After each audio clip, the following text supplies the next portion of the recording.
Yeah, so we've had, for people that are just listening, there'll be a video that we're dropping with this podcast. Nothing crazy.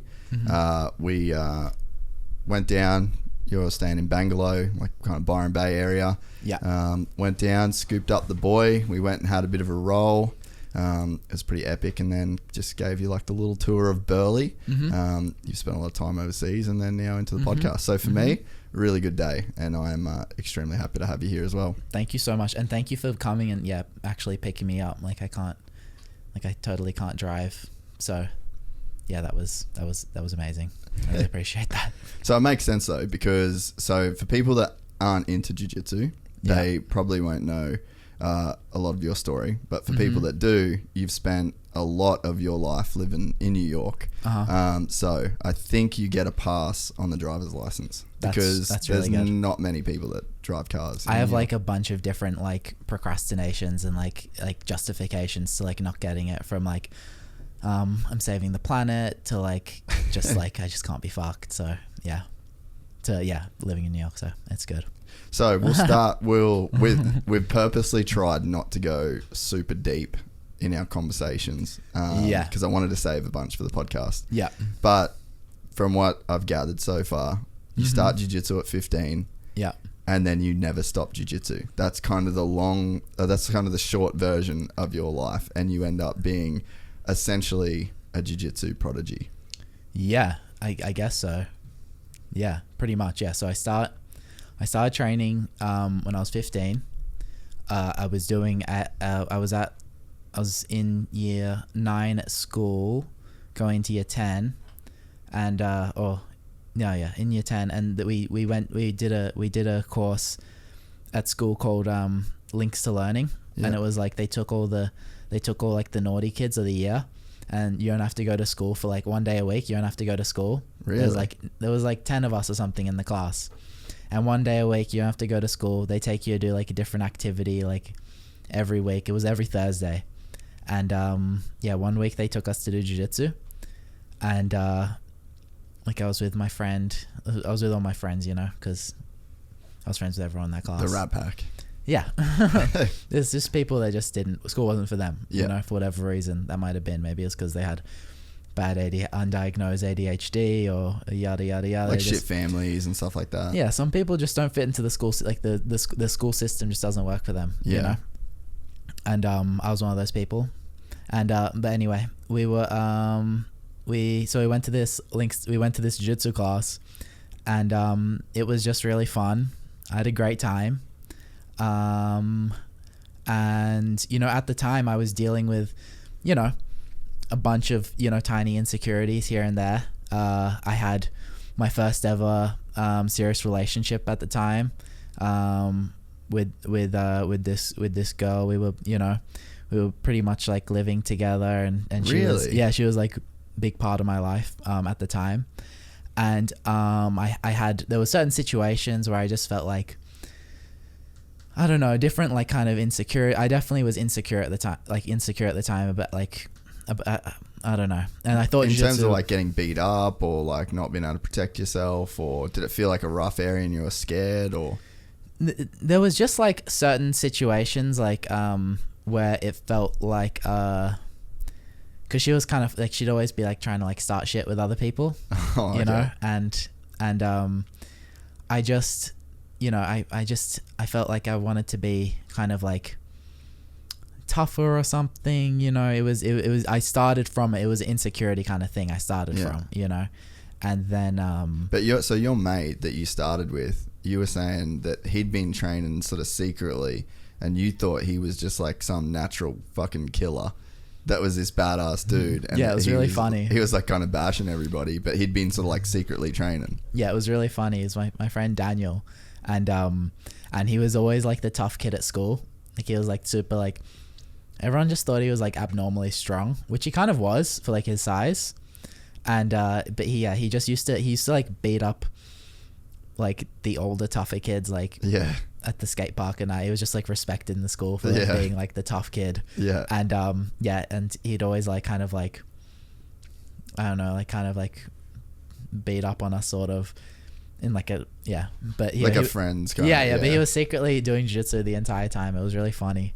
And then and then I basically found out like when I started, and then and I just started watching like a bunch of YouTube videos and that, like on jiu-jitsu, and it was like an MMA gym where I first went into to kind of, you know, I don't know, I just kind of liked it. I felt like good about myself already. My confidence felt good and stuff like that. And then it was getting like, I felt like it would be good for my confidence.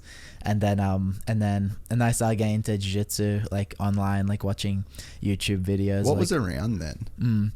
Then it was all about like, for me, it was all about like the Meow Brothers. Yeah.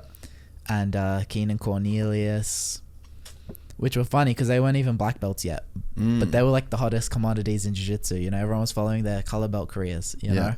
And I just got mad into that. I got mad into the Meow Brothers, and it was more all about all the videos and stuff. They were like these lifestyle kind of training videos and stuff on like how these people are becoming the best in the world. With like Stuart Cooper stuff? Yeah, Stuart Cooper. He was a bit later, but like Lloyd Irvin was making these videos. Because Keenan was at Lloyd Irvin, right? Yeah, and there was like these little videos of like the Meow Brothers training in Cicero Costa and stuff like that. And it was like they're these tiny twins, like super tiny, and they're beating like people in every weight division. Like they're light featherweights winning open weight world championship titles, you know, at like the lowest weight division, winning open weight every year, you know. So I'm like, wow, how do these guys do that? And then from there I started like there was the content out there, and the Meow Brothers and Keenan at the time, they were like they were well known and like recognized for like how they trained at the time, especially the Meow Brothers, because they were like these kids who lived at the gym, and they just trained like, you know, like 10 hours a day or some shit like that, and then they just got like mad good. And then I kind of like, that was when we're talking in the car, I was like, that was when I realized like, oh, that's how you get fucking good at something. You just do it heaps. And I was like, fuck, I can become the best in the world at this in like 7 years if I just do this. If I just like, I wrote out like a schedule, like if I just do this, okay, if I just do like this many hours every week, like I set a goal. I think it was like 30 hours every week of just jiu-jitsu, or like 25 to 30 hours a week of jiu-jitsu. I was like, okay, if I just do this, and I was like trying to like explain it to my family. I was like, look, if I just do this for this long, like I'm gonna be here, you know, I'm gonna be here. And they're like, yeah, but you can't. Everyone's like, yeah, but you can't just put all your eggs in one basket, you know, like. Yeah. And I'm like, yeah, no, you can. That's what you do. That's what they did. Yeah, you just put all your eggs in one basket, you know?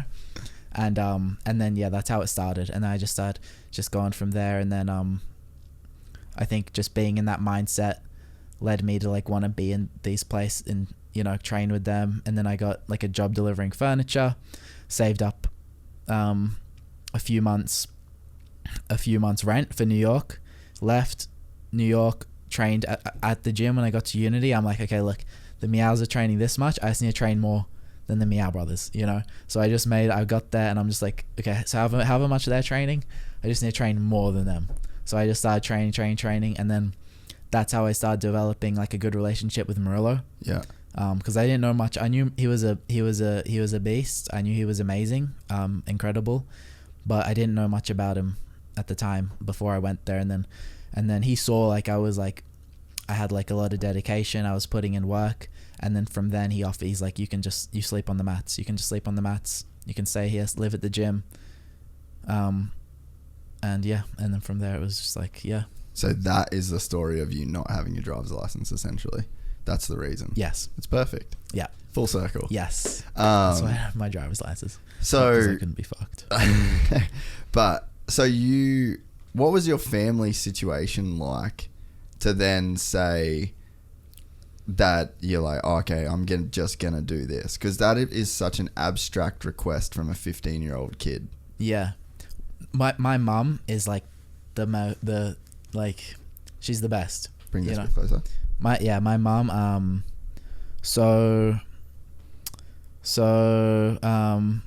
and my dad split up.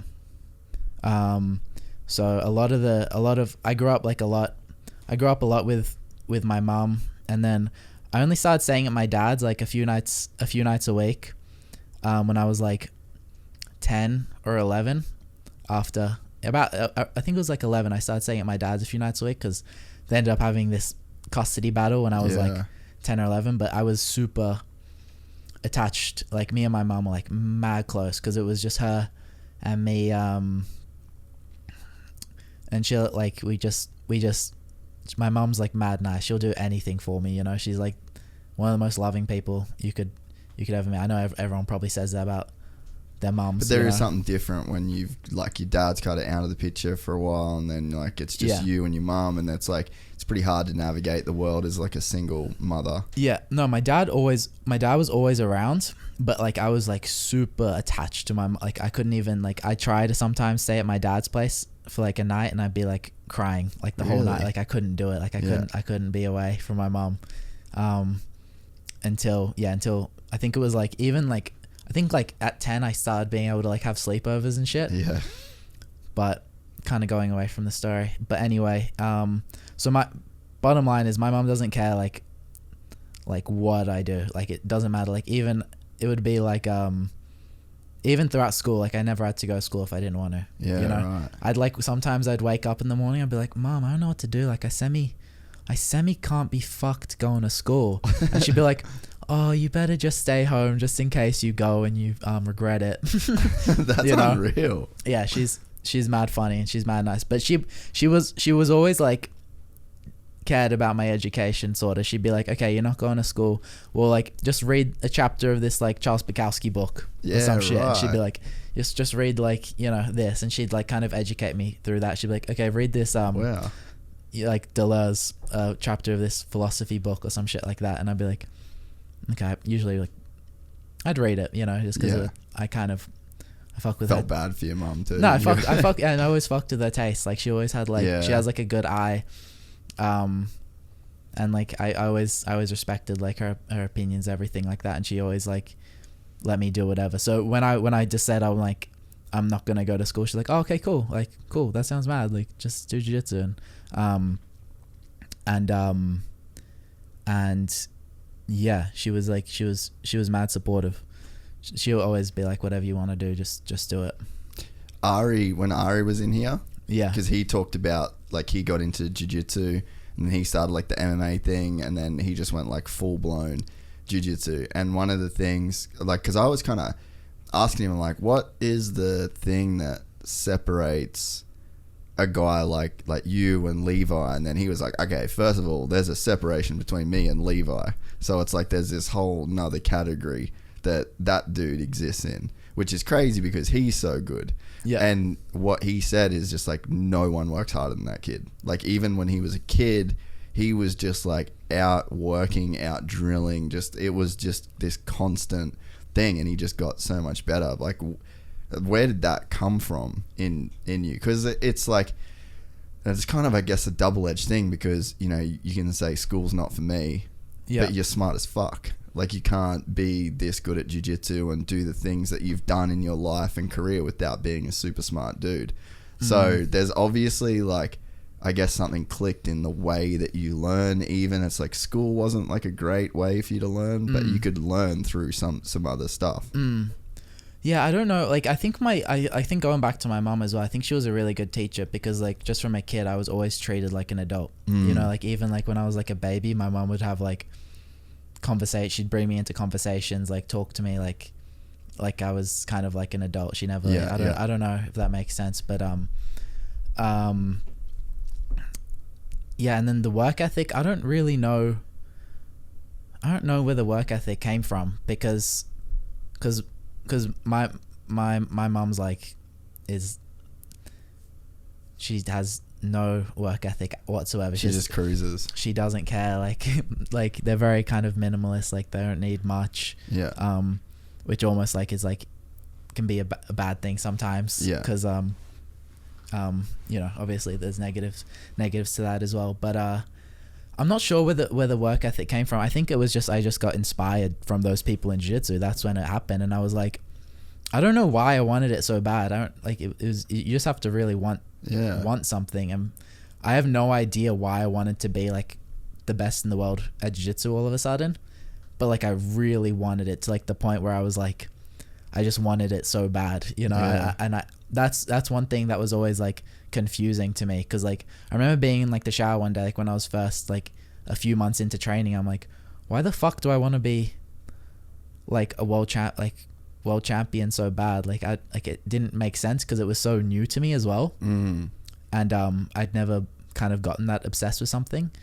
So I don't actually, that's one thing I actually don't really know is like why I wanted it so bad, but I wanted it so bad to the point where I was like willing to like I was just really passionate about getting it, where it was like I'm either gonna like get this or I'm gonna like die trying kind of thing, you know? Yeah. Which is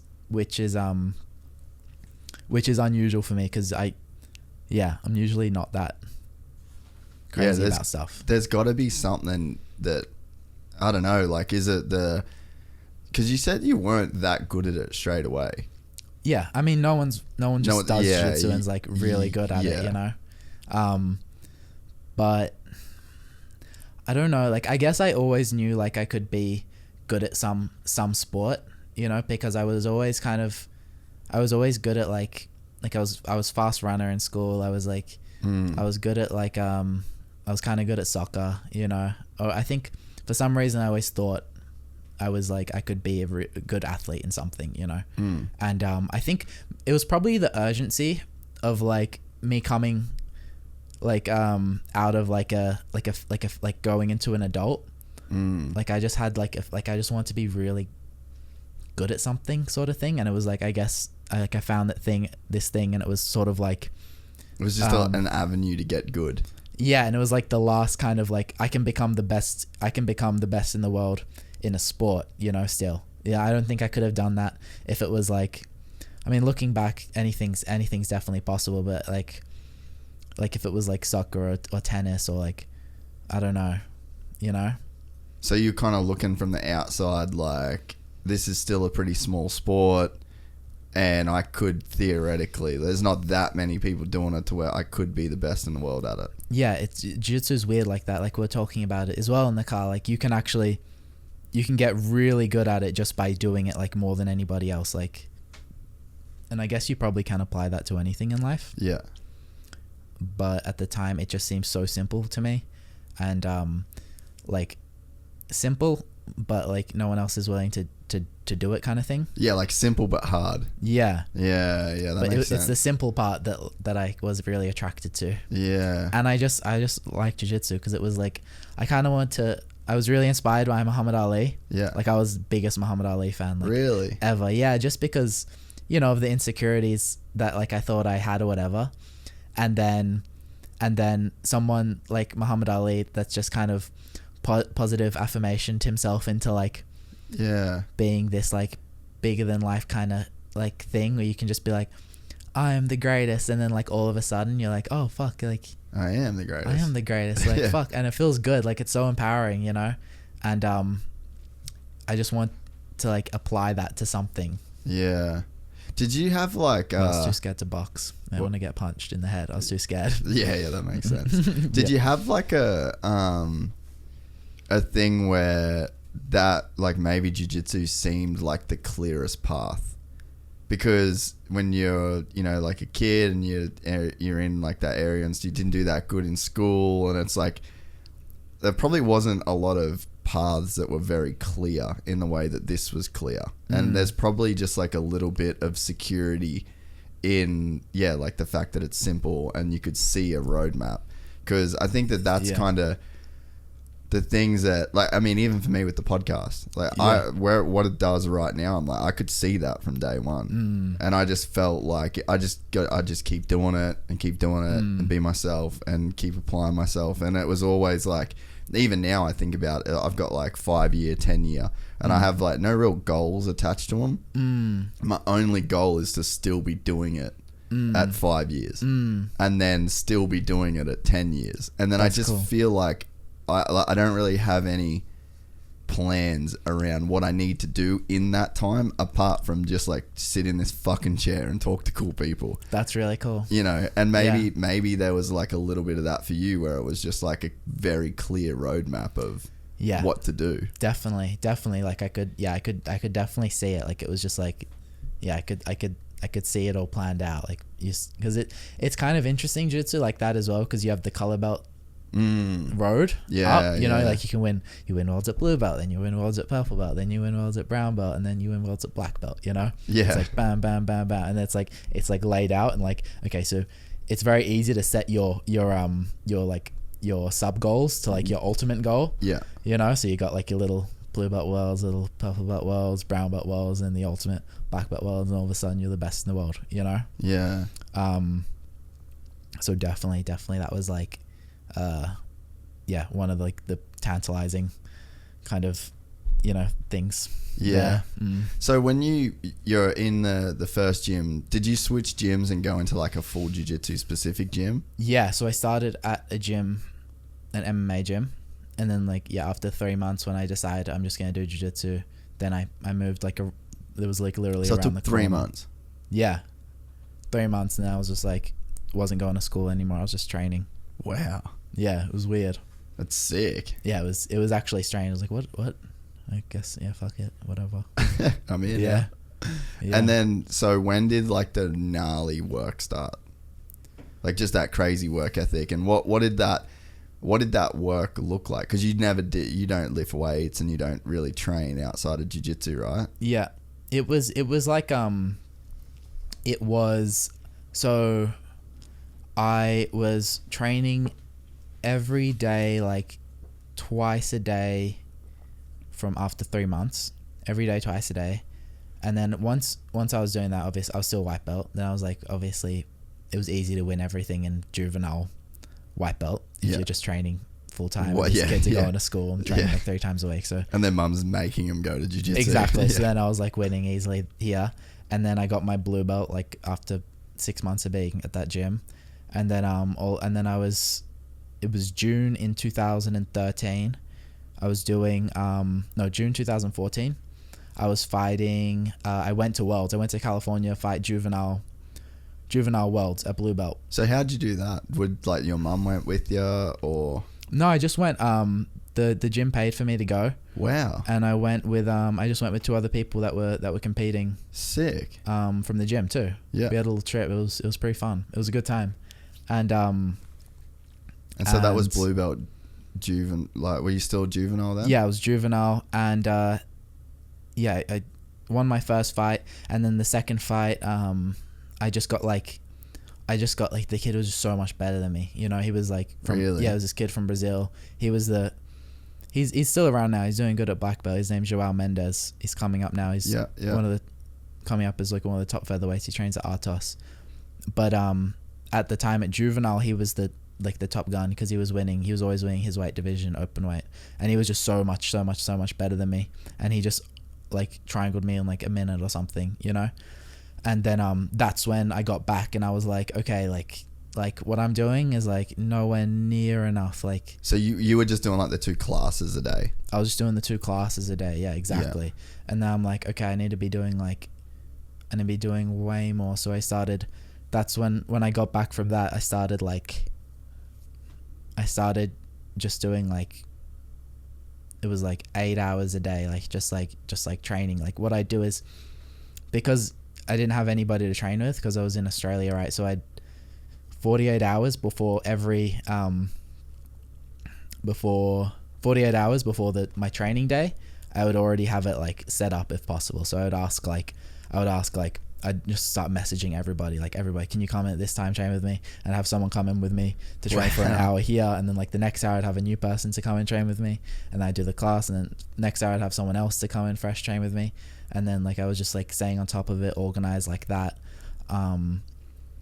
for a while. But like, yeah, it's harder like when you're in an environment where you're the only one going for a certain goal. It's so much harder, you know. Like it's like you have to put in all this extra work, but you know, you can get better like that. You can get just as good, but it takes a lot more effort, you know? So then after I'm like, look, I I can't do this like forever. Like I need to go where there's people that are thinking the same as me, you know, they're trying to get to the same thing, you know. I need to put myself there. And then so how old was this when you got back from Worlds? I was 16. Yeah. No, 17. Yeah. 17.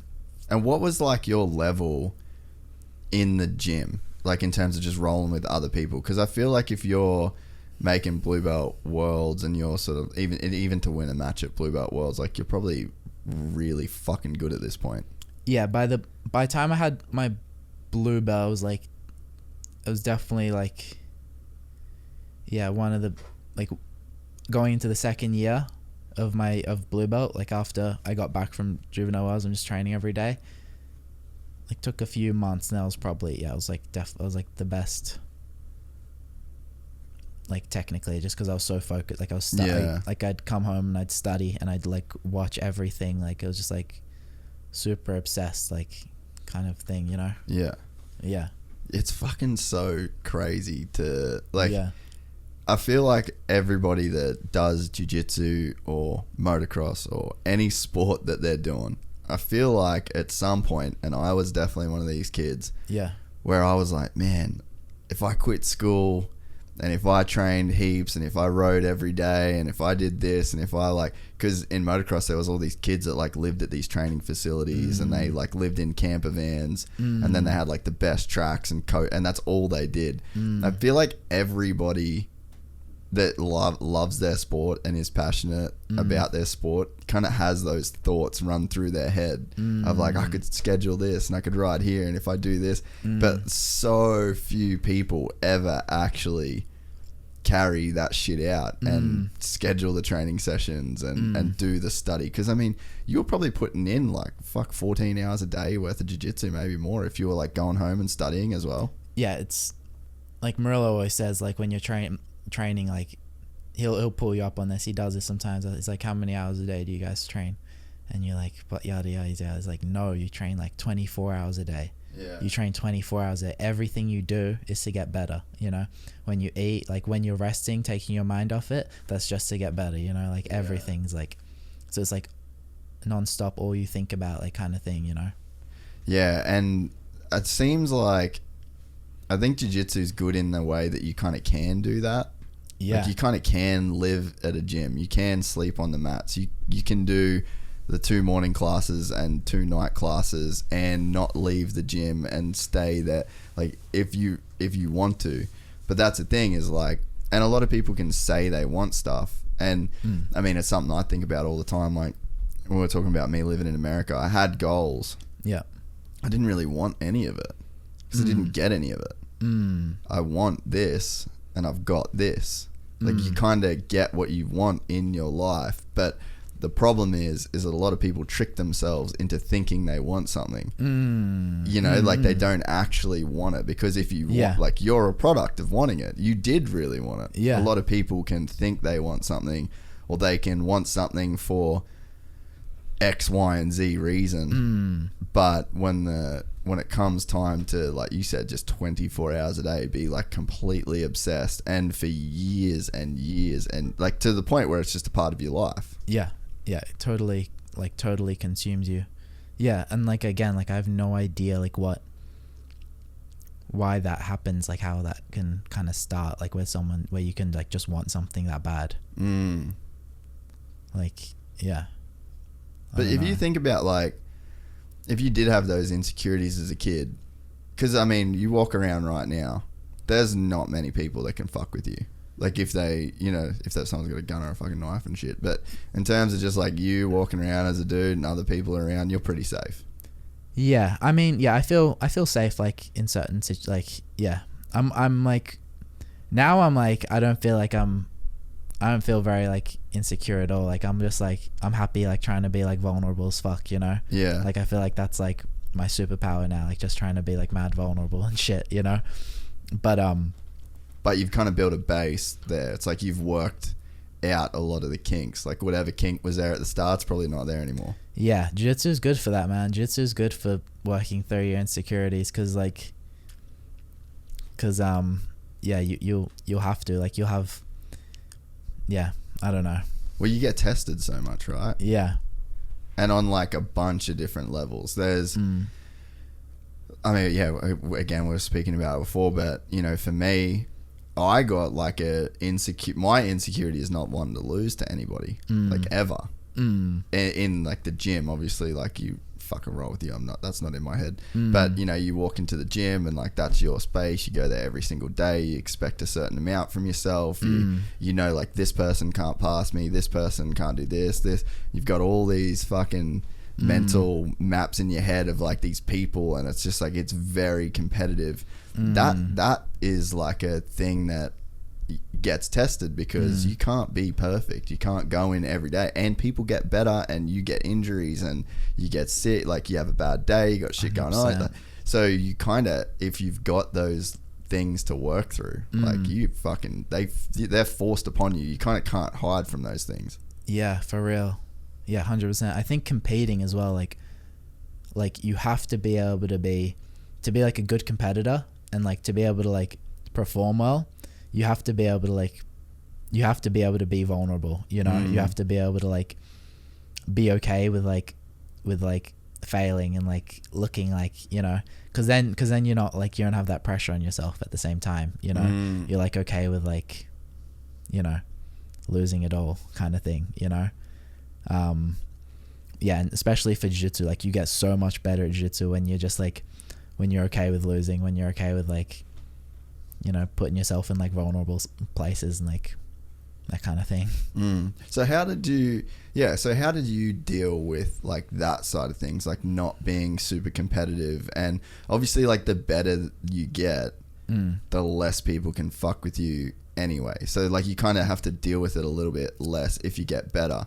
But yeah, like what, because I feel like there's a longevity there. Like you can't hold on so tight to like that super competitive nature for so long if you want to do jiu-jitsu for, you know, to see it through to the end. Yeah, fully. I'm like one of the most competitive people ever. I'm just super like, I was like super competitive, you know.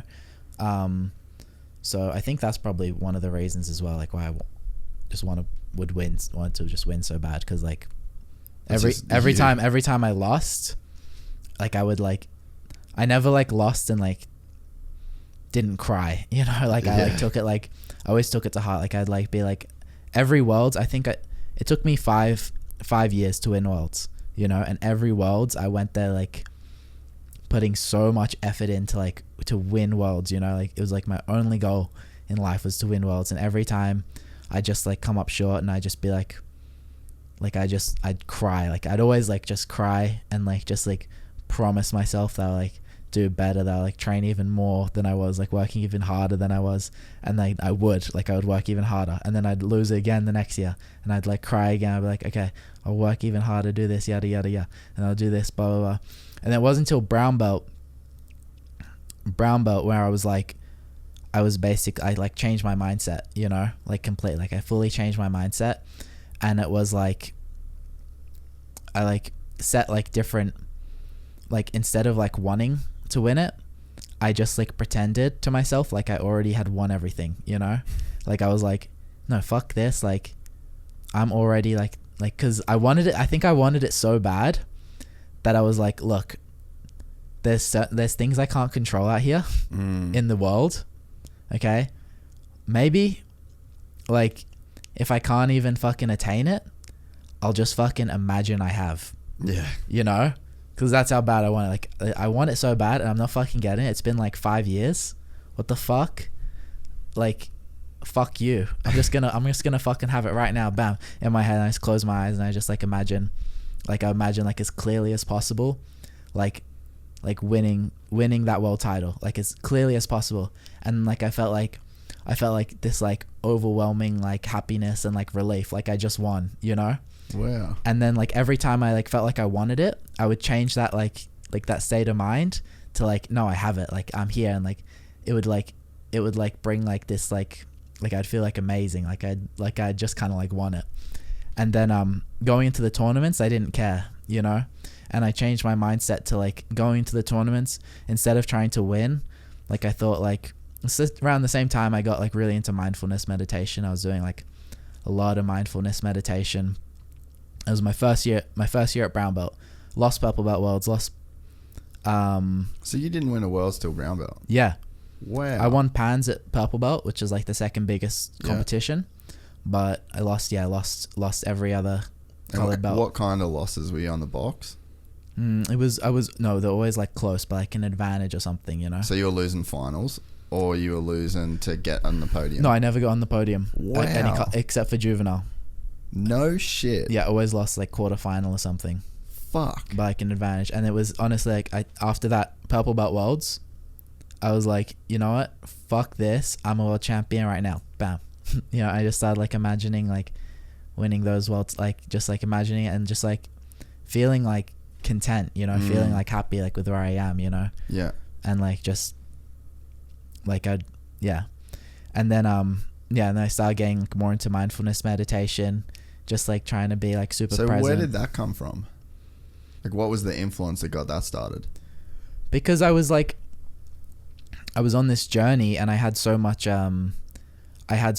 want and like so much want for like attaining something, but it was like the want was just bringing more want. Yeah. You know, I wasn't getting it because I just wanted. I was in this mindset of like wanting instead of like having sort of thing, you know. So it was just like the want was just bringing me more want, and like I just wanted to like be like content because like it was like it felt like negative, like it was like too much like anxiety and like, you know, just like like this you're kind like of grasping, like you need this thing so bad, you know. And so I was like, it was just kind of like natural. Like I came across, I think it was just like on YouTube or some shit, just like looking, like I searched and like I thought it would be good, like mindfulness meditation, blah blah blah, bam bam, you know, and like looked it up, and then this guy like Thich Nhat Hanh came up, like, you know, Thai, I don't know, he's this Buddhist monk, he's like super respected. He just basically talks, he just reiterates all the time, just like focusing on your in breath, focusing on your out breath, like, you know, basic shit like that, you know. So I just started doing that mindfulness meditation a bunch, like doing a lot of walking meditation, just trying to like stay super present. And I used the competitions as a practice for that. As a practice, yeah. So instead of like I've already got what I want now, because like in my head at that point, every day like had like a little ritual going on, like where every day when I'd walk home from training, like I had like this like 15-minute walk, I'd put my headphones on, I just like imagine like winning worlds like over and over again in my head, like to the point where I felt like, so you were getting the feeling of winning every day. Like feeling like I'm like the best in the world, you know. I wasn't, and it was like black belt worlds, you know, like being like the best, like beating like the best in the world, you know.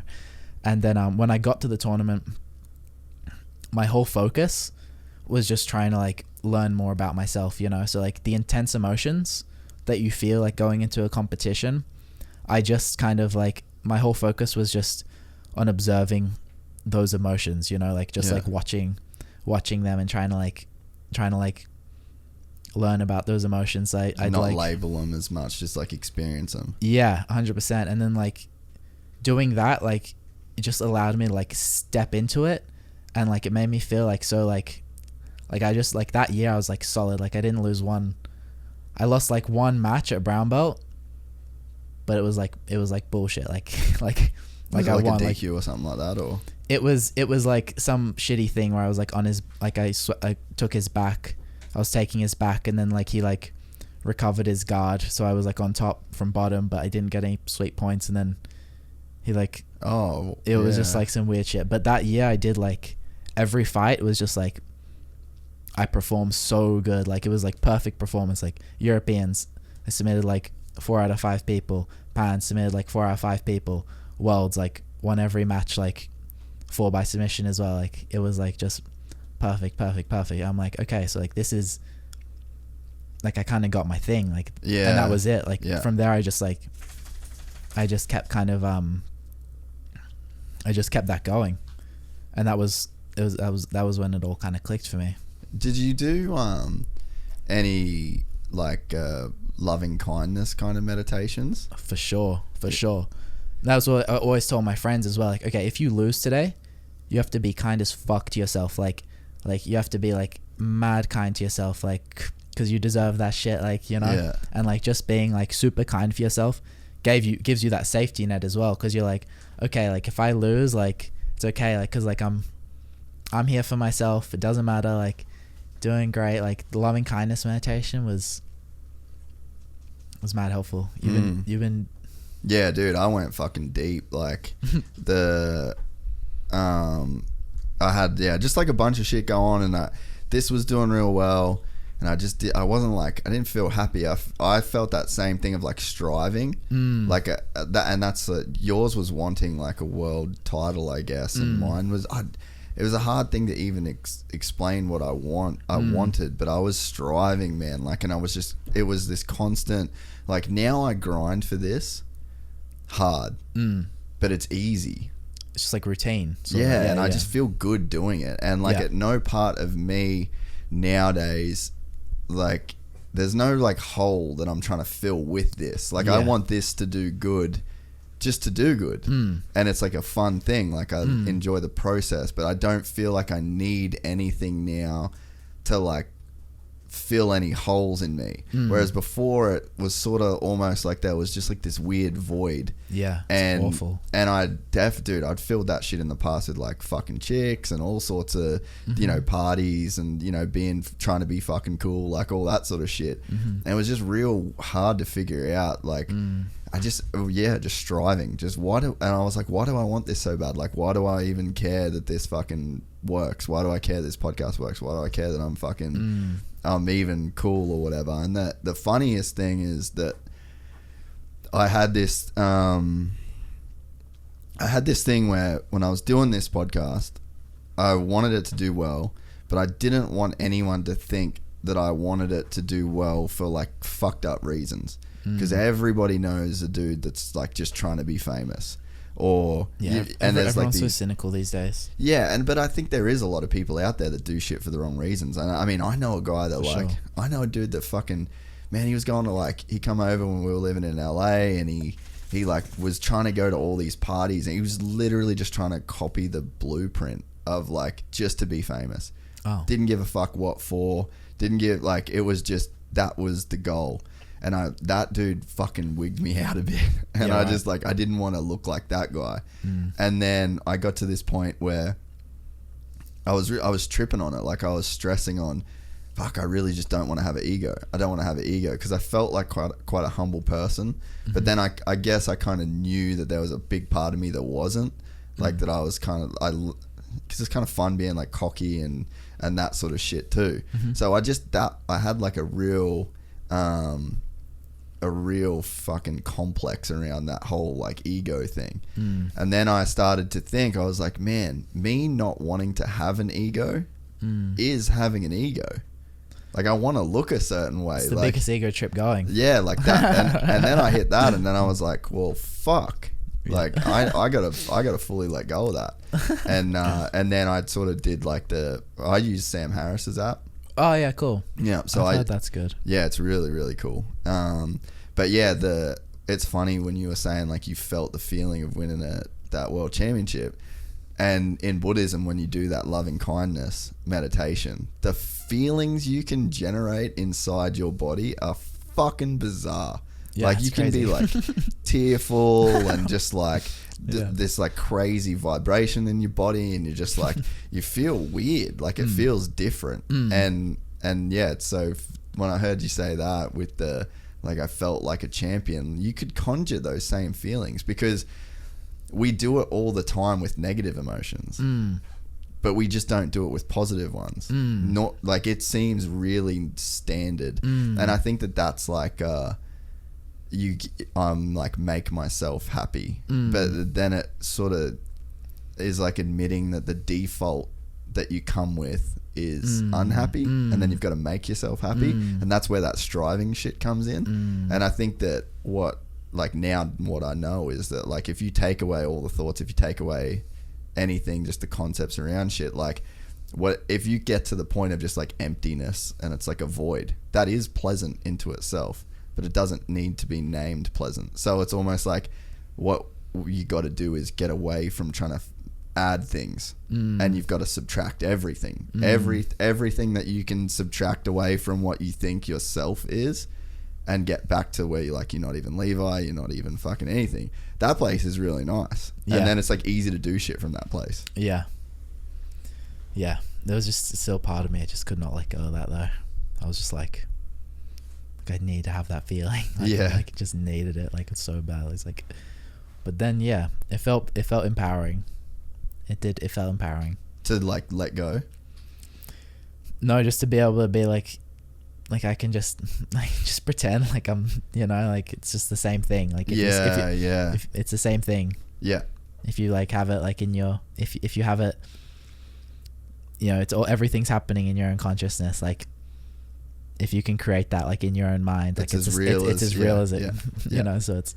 Yeah, and I don't think that I think one of the things that people would say when it comes to like did you get into any of like the non-duality side of things? Like there's not really a self as much as what people think. Like did you sort of look into much of that sort of stuff? Yeah, like that Thich Nhat Hanh guy, Thai, he does like Dharma talks. Like I used to listen just to his Dharma talks like before bed and stuff, and all that Buddhist philosophy. Yeah, cool. Okay, yeah. So you're super across that shit. Because I think people think that when you start to get into those waters, then you start to get into like this weird nihilism shit where it's like, well, nothing matters if there's no self, then what's the point? And it's like, no.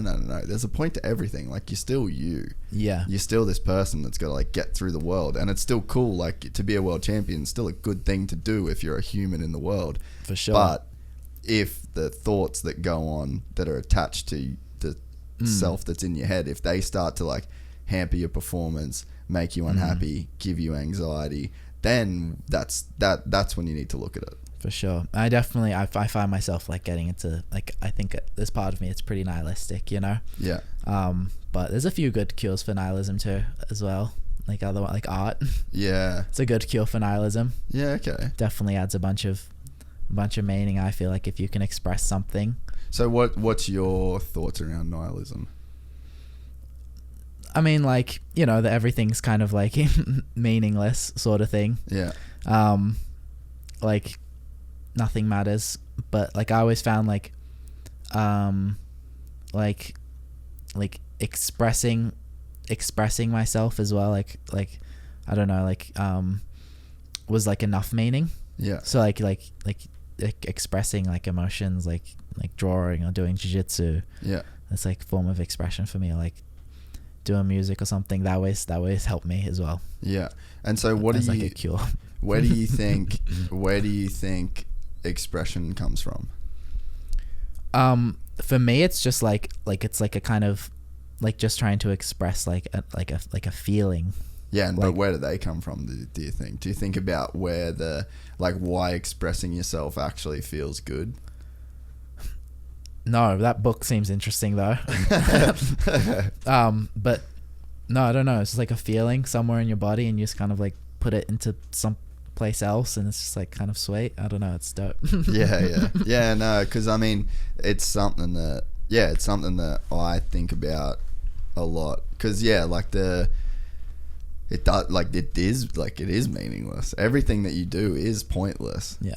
Like really, you know what I mean? Like what's the point of this? What's the point of this? Like you born, you die. There's no, and I mean, this is from like first person experience. And I think this is why people have like beliefs in things that are like higher than themselves, because at the end of the day, like, yes, so much shit does feel pointless. And you can say like, oh, you reincarnate, or there's like a heaven, or there's this and there's that, and then that is what gives people that meaning. But if you're a person that doesn't have that kind of belief, then like you kind of do, whether you like it or not, you kind of do live as like in like this nihilist world, where shit doesn't really fucking matter. And it's like, oh yeah, I still sort of don't even really know where I stand on that. I just honestly try not to think about it. I feel like I do feel like this is to get fucking real deep. I do feel like there's there's like these two functions of the, because like nothing really exists in of itself, right? Like everything is just kind of this label that you put on whatever's going on. Two dudes rolling around on the ground trying to get a submission, we call that jiu-jitsu. But does jiu-jitsu exist? It kind of exists in the moment in the heads of those two people that share that concept. But where is the jiu-jitsu? Like there's no, like you can't pick up jiu-jitsu. Yeah. It's just it's a thing that exists in people's minds, you know what I mean? But I think that if you could, and I think you can apply that to like everything. Like nothing really exists into of itself. And then I think that there is a force within the universe that exists that would be like chaos and order, I guess you could call it, or like degeneration. Like if you build a house, there's like order that you've created. So you've like got all of these things together and you've got all this material, and then you've like built it, and then now you've got a house. If you just leave that house in the universe and you don't touch that house, it will degenerate.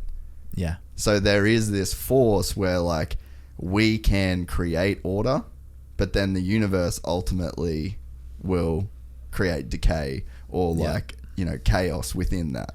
So like, I don't know, I feel like that's my cure for nihilism, is that order. Just create some semblance of order in your part of the universe, because that's kind of, if I look as deeply as I can at it, they're the two forces that stand alone. Yeah, everything's just decomposing into everything. Yeah, and it does. But we can create order. Like you would say that jiu-jitsu is order. Yeah. There's like an order of moves. Like we can do the same. We're doing the same fucking dance, and we kind of know the rules and we know the parameters. We create. You can create order in terms of like a painting, a building, a statue.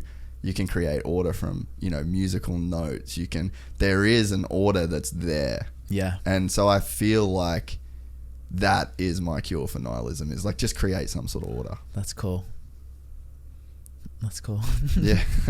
So that's about as deep as I've got so far in any of my fucking any of my studies around any of this shit. That's mad.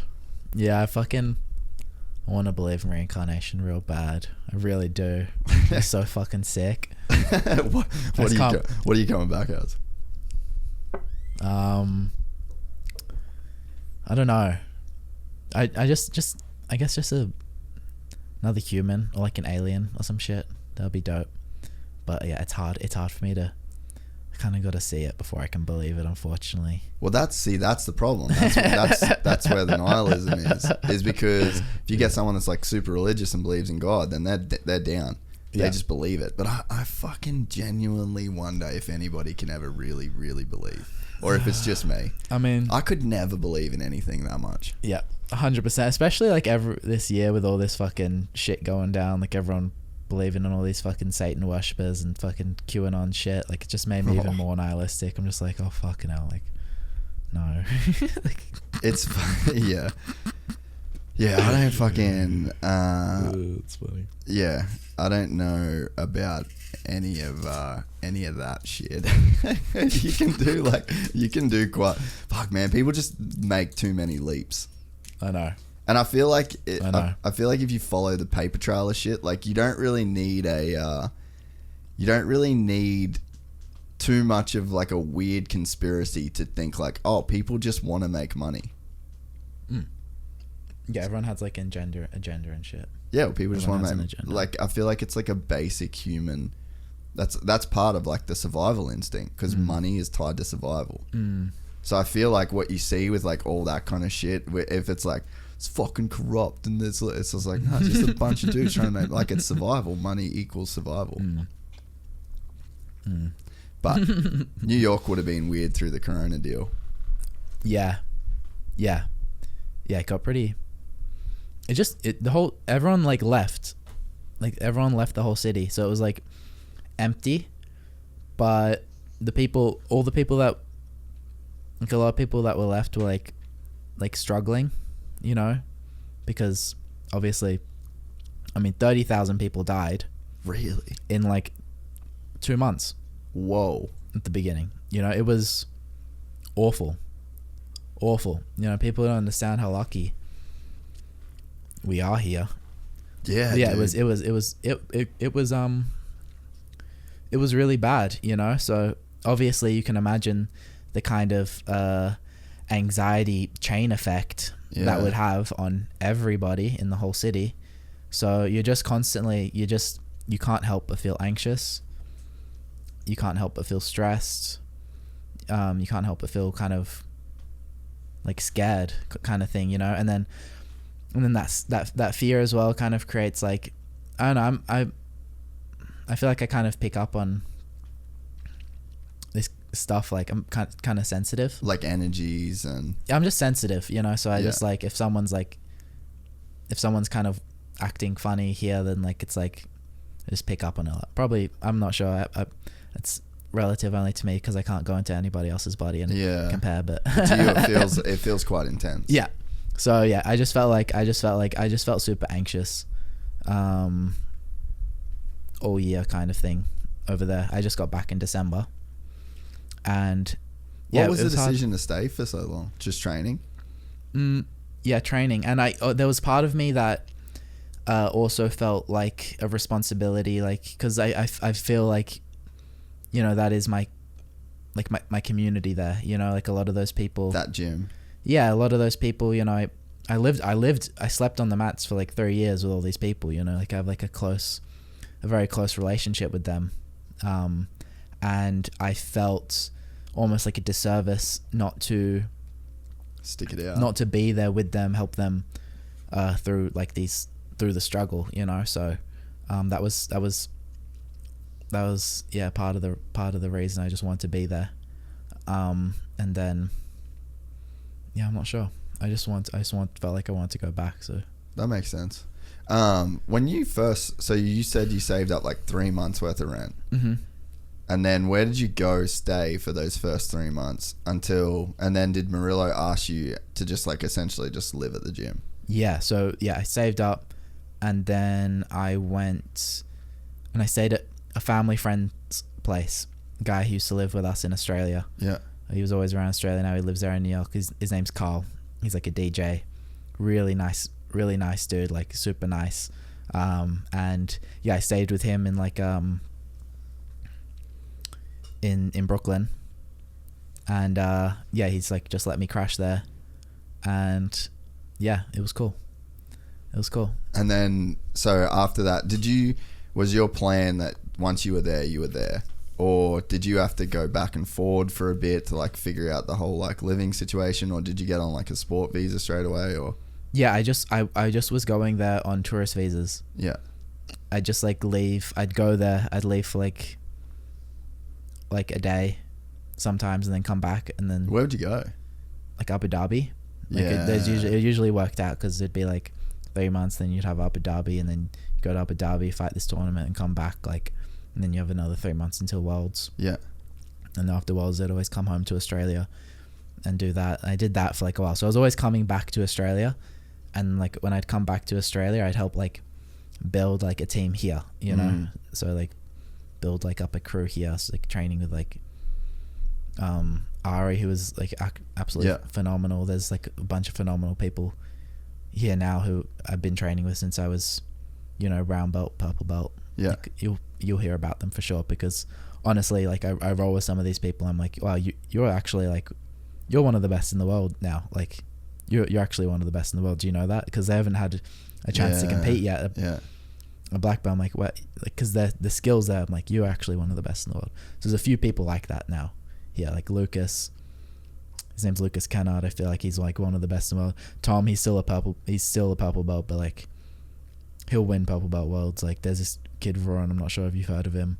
He's like me when I was back then. He's just got this crazy one. He's doing like ridiculous hours now too. Like there's a solid crew coming up here in Australia, and anyway, when it was just I just stayed at his place for 3 months, and then Murillo was like, you come here, sleep at the gym. So every time I come there, all I had to get was like the plane ticket, and sometimes he'd even get the plane ticket for me. Really? Yeah, the first time I came, after I left, after the first trip, he brought my plane ticket back. he's like, just come back as soon as possible. Bam, brought my plane ticket back. No way. Yeah, what yeah, a dude. Yeah, legend. What was it like to commit to sleeping on the mats and live that lifestyle? Because that's as hardcore jiu-jitsu as it gets. I was like just so happy and grateful. Yeah. I was so stoked. I was like pinching myself every day because it was crazy. Like the Meows were sleeping on the Meows would sleep there too, you know? And they were the dudes that initially inspired your jiu-jitsu. Well, at the point they were like the best in the world, and like it's kind of weird. Like, what, the best in the world? They're sleeping on the mats. Like, yeah. what the hell? You know?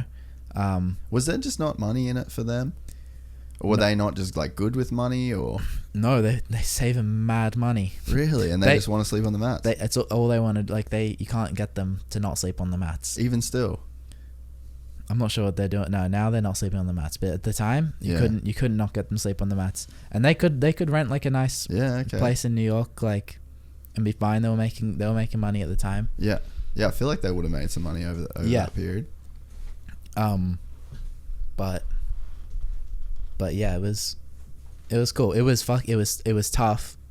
Like some of the toughest times of everybody that lives there will tell you the same thing. It was like the toughest time of their life. Like every week there would be like someone crying, you know? Really? Yeah. Like one person would have like a breakdown like once a week, like in the back room or something, you know, like you just, cause it's hard. You're training so much and then you've got to clean. You're stressed out because you're getting ready for this tournament. And like, if you don't win this tournament, cause jiu-jitsu is like this, like you have to become, like if you're trying to make money as a competitor, like that at the time, especially in America with all the competition stuff, or if you're from Brazil, if you want to have like a solid career in jiu-jitsu, like, I mean, you can be smart with it. There's like a lot of different avenues if you're intelligent with it, and you can become like market yourself as a good teacher, or there's definitely a lot of potential to make money. But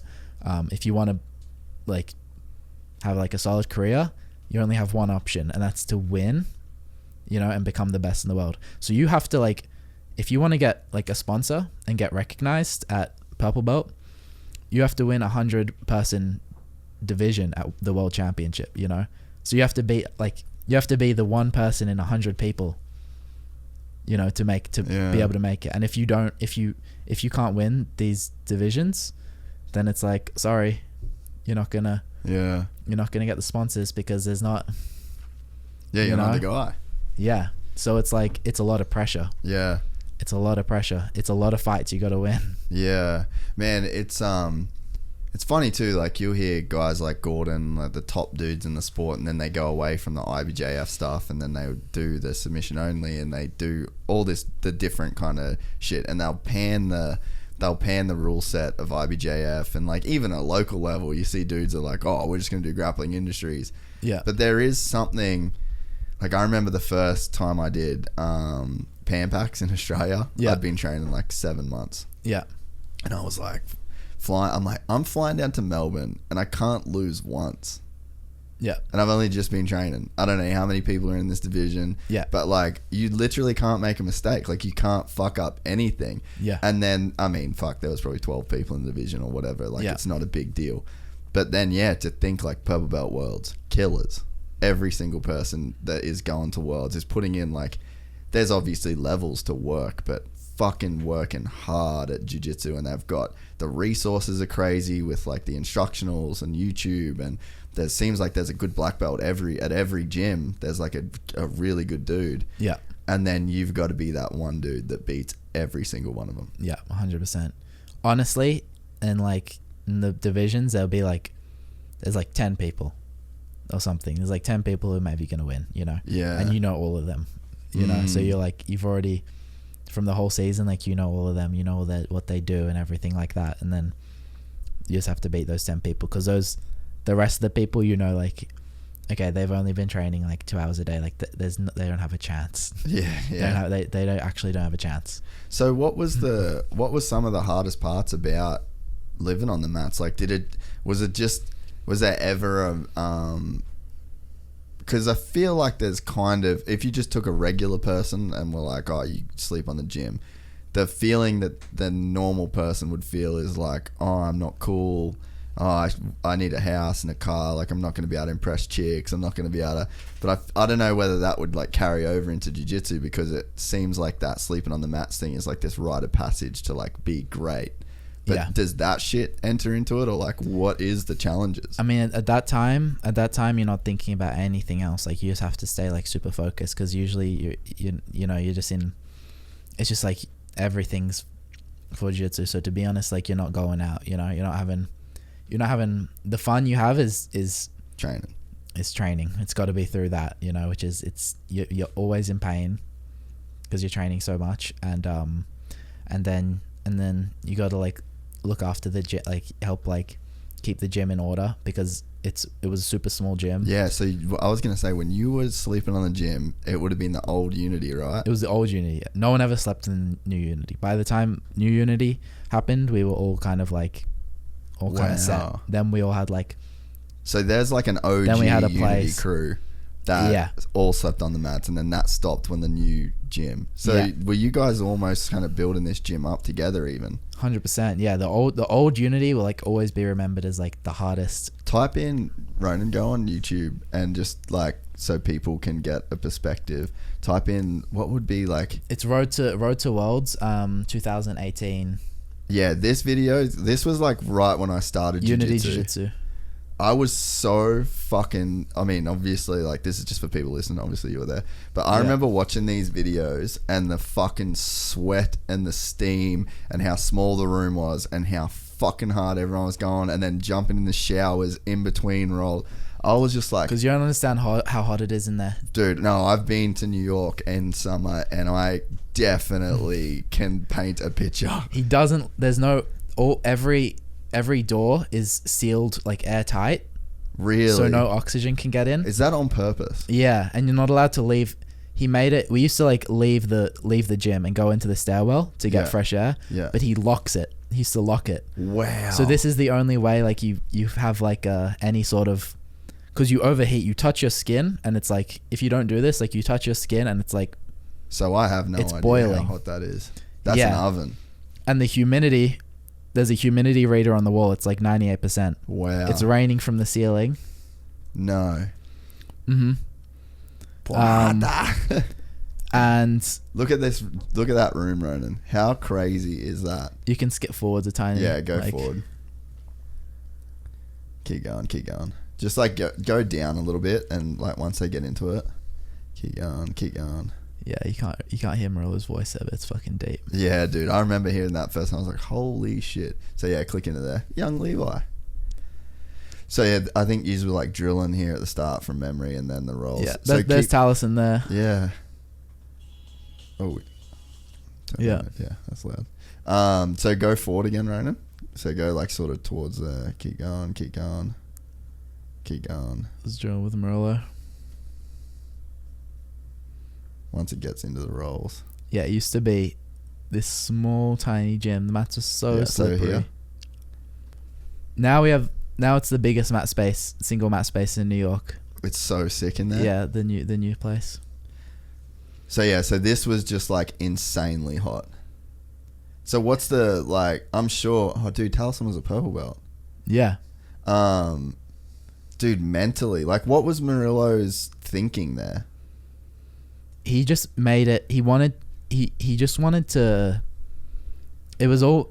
A lot of it was like mental training. Yeah. Like he wanted you to be able to like go past like what you thought you could do, sort of thing. Like, yeah. And he'd do when he first like in 2015 when he first opened the gym, it was fucking ridiculous. This shit he had us doing like dumb. Really? Like he'd have us doing like these sprint roll pyramids and shit, like where it would be like, okay, you sprint roll 1 minute, then you sprint roll 2 minutes, and you sprint roll 3 minutes, and you sprint roll 4 minutes, and you sprint roll 5 minutes, and you sprint roll all the way up to like 10 minutes, and then it would go like back down. Wow. Like just these crazy things. Like at the end of the training, you'd have to do 30 minutes just sprawling, just 30 minutes just sprawls. What? Without stopping. And if you stop, then you're like singled out. In this room with the window shut. Everything to this day we did 10 10-minute rounds Mm.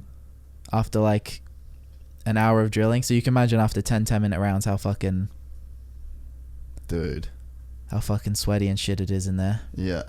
And Murillo, every training, never has any water.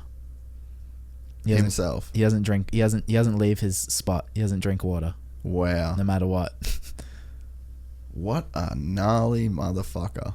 Yeah, no one knows why he doesn't drink water. He should drink water probably. Yeah. Definitely drink water when you train. Yeah, I definitely like it. And so what was the setup? So like where did you guys sleep? Like so did you just have like bedding equipment and shit up top? So in that back room there was our beds were all on top of all in the back room, and we just take out our mattresses and put them here. I used to sleep like right there, like just like before the square. That was like my spot. No shit. And then after training we'd have to cleaning those mats fucking sucked. I used to go to the gym across the road, the New York Sports Club, because it'd all help. I'd had a membership there that the gym paid for. I'd have a shower there, and then after I had a shower there, I'd steal the towels. Yeah. Every day I'd steal 2 towels, put them in my bag, and go back to the gym. We'd have to get squidgies. It was so disgusting. It makes me feel sick. We had to get squidgy the puddles of sweat into these puddles, into these giant puddles. And then we had this industrial grade water vacuum, which we'd put on. We'd have to fill up this 4-liter water vacuum, I kid you not, about 3 or 4 times Of sweat, empty that into the toilet, use the stolen towels I had from New York Sports Club, dry the mats, the rest, then clean. It would take a fuck ton of time every day, and the toilets were rank because cunts were like just that tired in between rounds that they'd just be like pissing everywhere, pissing over the seats. People would be throwing up in the toilets, so it'd be like throw up, fucking shit, piss everywhere. It was just rank. And the hardest thing about sleeping there, because you're sleeping on the mats in that space in the middle of summer, especially when it's just hot and humid as fuck. Dude, New York's different too, because there's no fucking breeze. You get fucking staph infections. That's the worst. That's when you call home and you're like, fuck, I don't know if I can do this. Like, I think I'm gonna quit. How many moments of that like that did you have over there? Like every time I got a staph infection. Really? Every time I got a staph infection or some fucking pink eye.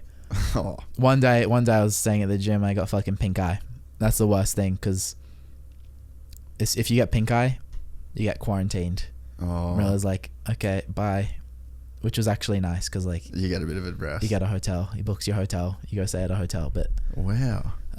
Ear infections were always getting fucking ear infections, fucking pink eye, fucking staph. It was hard times until 2018. That's when we all kind of moved out of there. Yeah. So no one was really living in there 2018. It was end of 2018 we moved to the new place. But by like mid 2018 we all kind of moved out because there was more opportunities rising for us at the time. We kind of grinded through, like at Brown Belt when I started winning everything. That's when it was like things started to change a little bit. And we were all kind of getting our names like up there sort of thing. And around that time someone gave the tip to the DOB, Department of Buildings, and they basically came and like raided the place at like 2 a.m. And it was like, yeah, after that they were like, oh, you can't like stay here anymore. Then that's when we actually had to move everything. Everyone had to get out of the gym. So essentially you were just homeless in New York for years. I mean, yeah, pretty much, yeah. And that was it's the most gangster way to be homeless in New York. It is probably. But yeah, in fucking, and where this gym was on 37th Street, it's hectic as well, because that gym is small. It's so busy. You have like 70 people on the mat sometimes at night. You're right in the middle of the most busy place in the universe, you know. So it's like, what's around you? It just wears you down. Times Square's 2 blocks up the road. Okay, yeah. The Empire State Building's like literally 2 blocks down the other way. You know, it's smack dead center in Midtown. Yeah. You know? What a fucking life. Yeah, it's funny. It was funny. Is it crazy to funny think, times. Is it crazy now when you look back at it? Like, obviously, you've won now as a black belt, and then you got your world title. is it crazy to look back and be like, holy fuck, I can't believe I did that. Yeah. I mean, now when I look back, I was like, oh, it's kind of fun. But like, I remember thinking, like, I remember one day like crying, and I'm like I started laughing to myself. I'm probably gonna think this was fucking fun one day, you know. But yeah, it was fun. It was definitely actually. Now it's a lot funner. Now I have a much better time in New York. Yeah, definitely, I'll say that. So you got your own. So now you got your own pad. Yeah, no, I got my own pad. Like I got. Did you? So sorry to interrupt you. No. So you won that spider comp in Korea, which is $100,000 first prize. Yeah. Did that just completely change your life? Or were you doing better up to that point? No, it definitely changed a lot of things for me, for sure. But like, man, like, it goes. Yeah. It goes quick. Yeah. You know. So. Yeah, you gotta be smart. You can make money in jiu-jitsu though. Yeah. Now there's ways, but you gotta be smart about it. Yeah. Like but like, yeah, 100 grand, like, it's so hard to become the best in the world at something, you know. Yeah. It's fucking so hard to become the best in the world at something. Like, I think it's important for, like, it's super important that tournaments start paying that, you know. Like that can pay that. Like IBJJF should be paying for worlds. They make so much money. Yeah, so they do make a bunch. Well, they'd be making millions of dollars. Yeah, you think it's that level? Because I just don't know that much about that side of it. They'd be making so much money. Yeah, yeah. There's a bunch of people be salty at IBJJF. Like, yeah. Fair enough. Yeah. There's a lot, because it's just a lot of entries, right? Yeah. Just like, even just for that one weekend at Worlds. Yeah.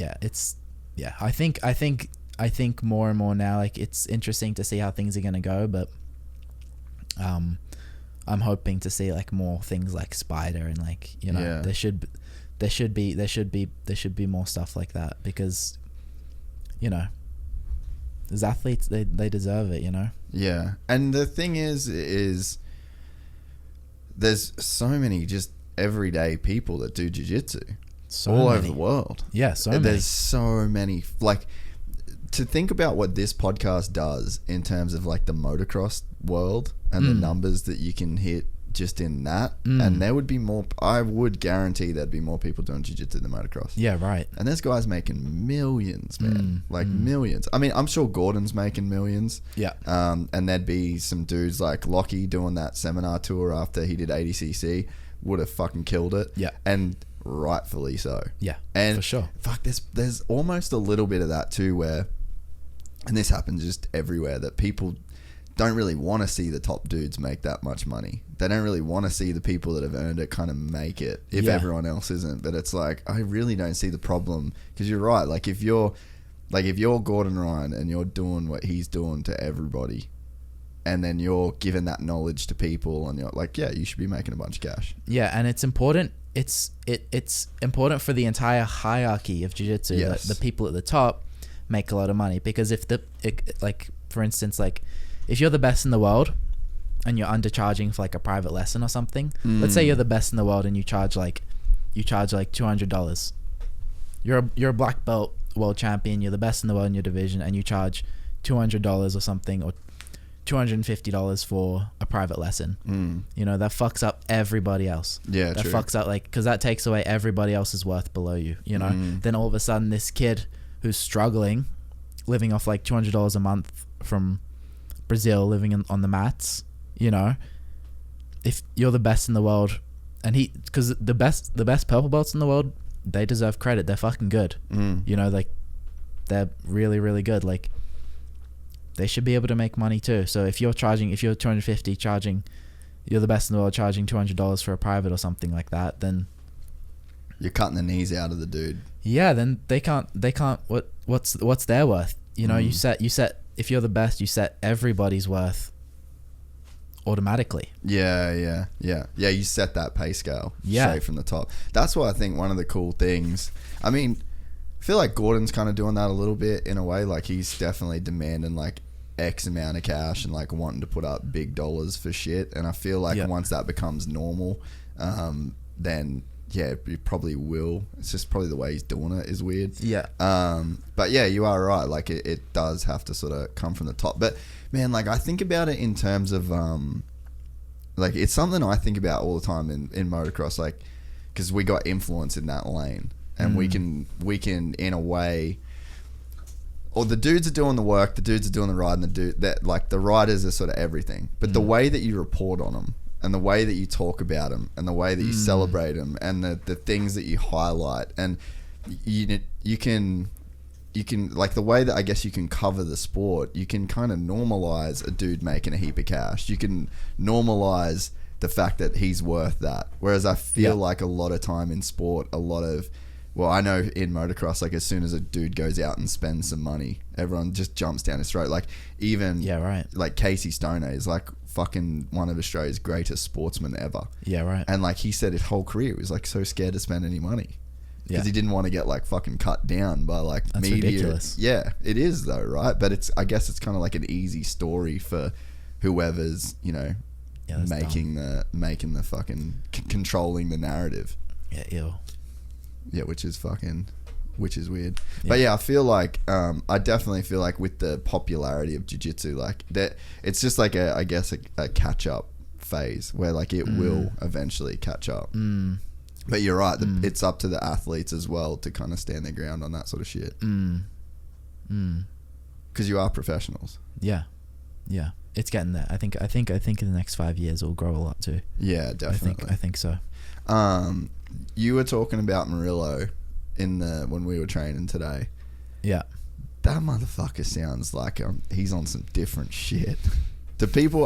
Do you think the average person knows how? Like the average jiu-jitsu person knows how gnarly Murillo is?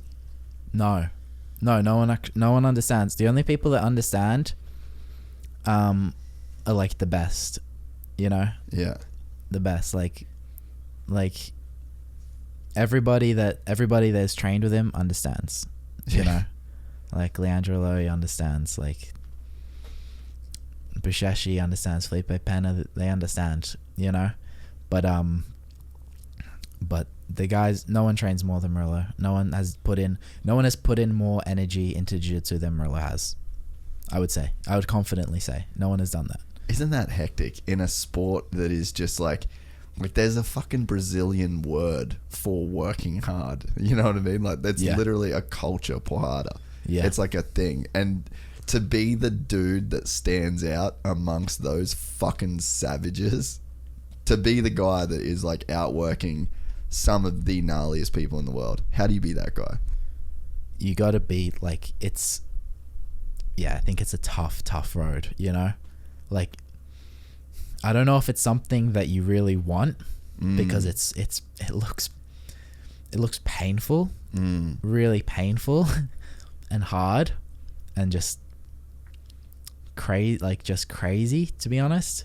But you got to respect it, because it is something different. Like we're saying, like the guy has not missed a day of training in 13 years. I've seen him literally come back the day of a shoulder surgery and come on the mats and drill with one arm, just train with one arm, just like in his sling, like just fresh off the table. Like he's been in hospital with blood infections connected to an IV antibiotic drip. He's training, like he has someone come into the hospital and he's doing guillotines on them. It's like unheard of, like ridiculous stuff. Yeah. And like that's why he's respected in the jiu-jitsu community. He's very respected because of what he puts in and he's good. He's a good coach. Well, he knows a lot. You can't fake you can't fake respect, but you also can't fake leadership. Like there's nobody that's a good leader is a fake leader. If you're either like a shit leader or you're a fucking good leader. And to be like, could you imagine the position? Like, let's say fucking Murillo goes to you, hey Levi, it's your gym now. No. I'm dipping. And then you imagine the pressure you would have to feel to lead that group of fucking savages, because you kind of, to be respected, you've got to be the guy that can go harder than anybody, go longer than anybody, and set that, like you said, that, you know, a pyramid type deal, and then set that standard, but then be able to do it yourself. Or even like the mental things of not drinking water while everyone else is drinking water and getting in the shower. Yeah. Yeah, it's just, it's insane. Like, he's been working harder than everybody for like, you know, like longer, like he's been a black belt for like 13 years or something, you know, doing this. It's insane, eh? Yeah, it's crazy. You'd look at a guy like him and you'd think like, damn, there's like a hard, cold man. Couldn't have a heart in there. But obviously it's like the exact opposite. Yeah. No, he cares. Like he has his own way of showing it, you know, but he genuinely, like, he does like want to help. He wants to help people's lives improve through jiu-jitsu, you know. That's his goal, you know. But yeah. This year was fucking, last year was rough. Was it rough on him, you think? Oh yeah. It was a rough year. Because the gym, you know, like we said, like rent on 14th Street is not cheap. It was tough for every business, for sure. But for jiu-jitsu businesses, like most gyms in New York shut down. Most gyms in New York shut down. Marcelo Garcia shut down. Really? Yeah. Wow. Shut down. So did he lose that spot? Yeah. Whoa. Yeah, gyms gone. A lot of gyms, like big gyms in the city, are gone. Unity's still going, but just and because Murillo, you know, it was crazy times. Does he have like a family and shit? Crazy times. I mean, he had he has family in America. Yeah. He has family in America. But, you know, like he's just doing jiu-jitsu all day. Like if you're not in the gym doing jiu-jitsu with him, then you're not hanging out with Murillo much. Yeah, really. You know, it's like that. You know? Fuck, what a gnarly dude, eh? Yeah. 13 years, man. Yeah. I think it's even longer, something like that. I don't know. That was like 13 years, like 3 years ago or some shit, so it's fucking... So that environment though, like you would have had to have thought that, I guess, does it take the pressure off to even like, or like not the pressure, but take the guesswork out of being a world champion? You're like, oh, now I'm in this room, I just got to like be the hardest worker in the room, and then it's good. Yeah, like it's very easy to gauge like where you're at, you know, because you can just be like, okay, how am I going with this person? This is the best person in the world at this weight. This is the best person in the world at this weight. So am I going pretty good with this person? Okay, I guess I'm here. You know, you can gauge easily. Like you have a very clear understanding of exactly where you stand, kind of thing, you know. But that being said, you go into the competition and it's completely different. There's a difference between like just being good jiu-jitsu in the gym and like winning in tournament, because that's a completely different. You have to find out how to do that because for you because it's different. The stress and it's just different. Yeah, it's completely different. Yeah, the thing that I've found doing competitions with jiu-jitsu more than anything else, like just the consequences internally. Yeah. I mean, the consequences of a motocross race are way gnarlier. Like if you get that wrong, like that's a fucking super bad day. Yeah. But you know, so it's so awful. Yeah, like so externally, like the consequences are gnarly. But I didn't give a fuck to lose. Yeah. But when I like go to a jiu-jitsu tournament, it's like in my head, I'm not there to enjoy it. I'm not there to like, it's not fun for me. I'm only there to win and leave. Yeah. And I don't give like, and I've said before, you know, you always, especially like local shit, it just drags out you there all day. Yeah. I'm like, dude, I want to like get there, walk on the mat and then walk off. Yeah. And then that's it. Like it's only to me, I didn't even know, like, and when you think about it, you're like, why do that? Why would you, if it's so uncomfortable, like, why do that? But there is something really crazy to be said for, like, making yourself that fucking uncomfortable. 100%. Yeah, 100%. Like, it is empowering, like, when you, like, step into it, like, because after, you know, it's like after you, even if you lose jiu-jitsu tournament, like, you feel pretty, like, chill after, because, like, you feel like you've really just, like, conquered something, you know. And yeah, there's something about, like, stepping into that, and it's kind of cliche, but, like, stepping into that uncomfortable feeling that's just, like, so empowering. It just makes you feel like, you know, makes you feel good. Or, like, especially like if you have doubts or something, and then you win or something like that, then there's no better feeling like that. Like, I remember before Spider, for some reason, I just, like, I had all these like, just doubts, like, flooding into my mind. Like, I couldn't control them. Like, I just, like, kept, like, uncontrollably, like, I just, like, have, like, an image of, like, me getting knee barred, or, like, me getting, like, tapped, like, while I'm like waiting in, like, in the warm-up area, you know, to go fight. And I'm like, fuck, like, what the fuck is this shit? Like, it just, like, kept popping into my head, and, like, I'm trying to, like just, you know, just, like, focus on my breath, and, like, but, like, these doubts just popping into my head. And I'm like, fuck, like, okay, you know what, like, if I can win today, then, like, I can prove to myself, and I can prove to everybody else, like, that these doubts don't mean shit, you know.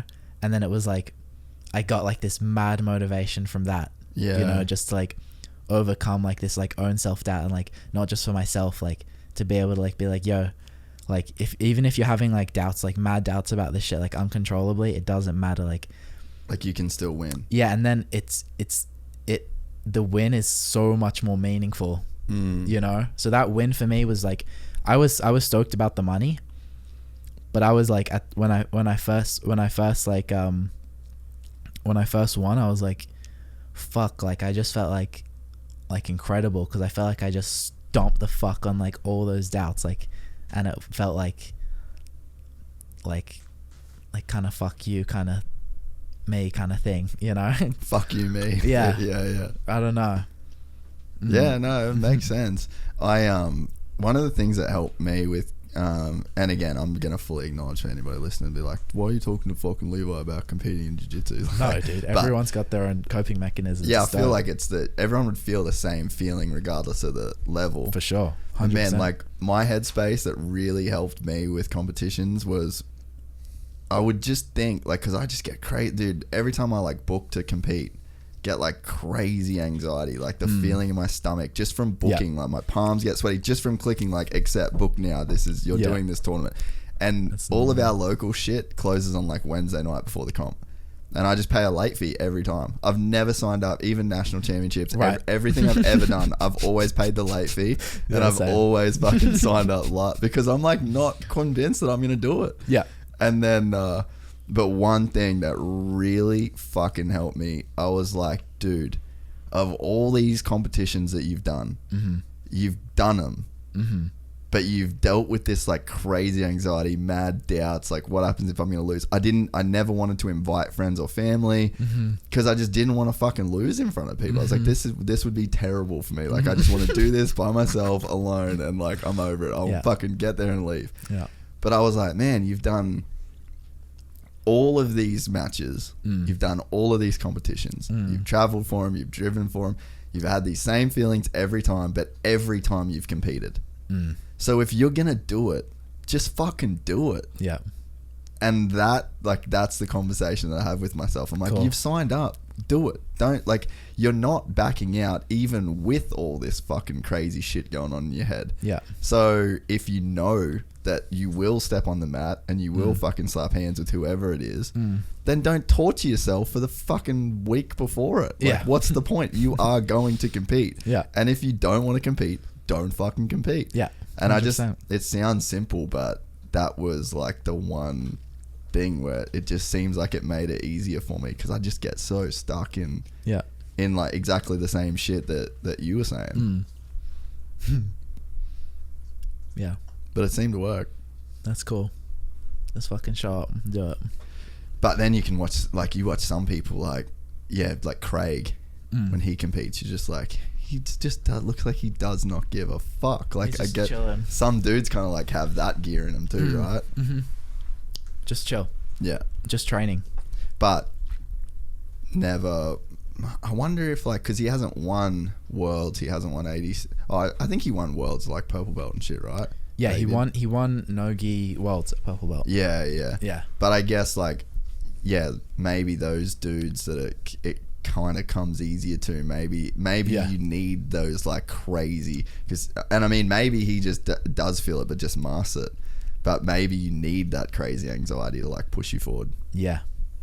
It'd be interesting to see. I mean, no, yeah, he's Craig's a veteran, you know. Yeah. He's a veteran. He's been in the sport like longer than me. He was fighting world since before me at purple belt. He's been training hard and competing for a long time. Maybe you're just seeing, like, full on experience. Yeah, then. you're seeing, like, at, like, the pinnacle, yeah, like the very end. at the sweet part, you know. Now it's all like he's broke through, you know. But, like, it's like, and again, do you feel like you've had that moment? Yeah, sort of. Like I feel like the dog days. I mean, obviously now training for me it's like, now it's like more like enjoyable, you know. Yeah. Like I feel like I've gotten those lessons, you know. Yeah. And it's like enjoyable, but there's always gonna be challenges, like, you know, being an athlete is hard, but I do appreciate Craig's, like, nonchalant approach. Yeah, I'd love to have that. Yeah, it's great. Like, it doesn't matter if you win or lose. Like, it's great, and really, it's jiu-jitsu. It doesn't really matter if you win or lose, to be honest. Like, yeah, it's chill. It's more about, like, creating, like, cool techniques and, like, you know, just, you know. But it was like a different mindset at the time because of the struggle of sleeping on the mats and, like, trying to, like, make it. Like, it's just, you're just in a different mindset altogether when you're in that position, you know. You're not, because it was about, because it does matter then if you win or lose, you know. Yeah, because you gotta get your name out there to, you know. Some people have to support their families back in Brazil, and, like, this is their thing they've chosen, that's the basket to do it, you know. And it's like that you can't be as, it's much harder to be more nonchalant about it because there's more riding on there's more risk, you know. It's like you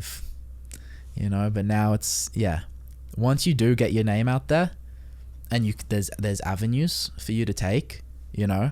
You don't have to win everything to make money. You know, you can take some, you know, like, and he's you know, obviously he wins a lot. He's pound for pound one of the best in the world, Nogi. Yeah. You know?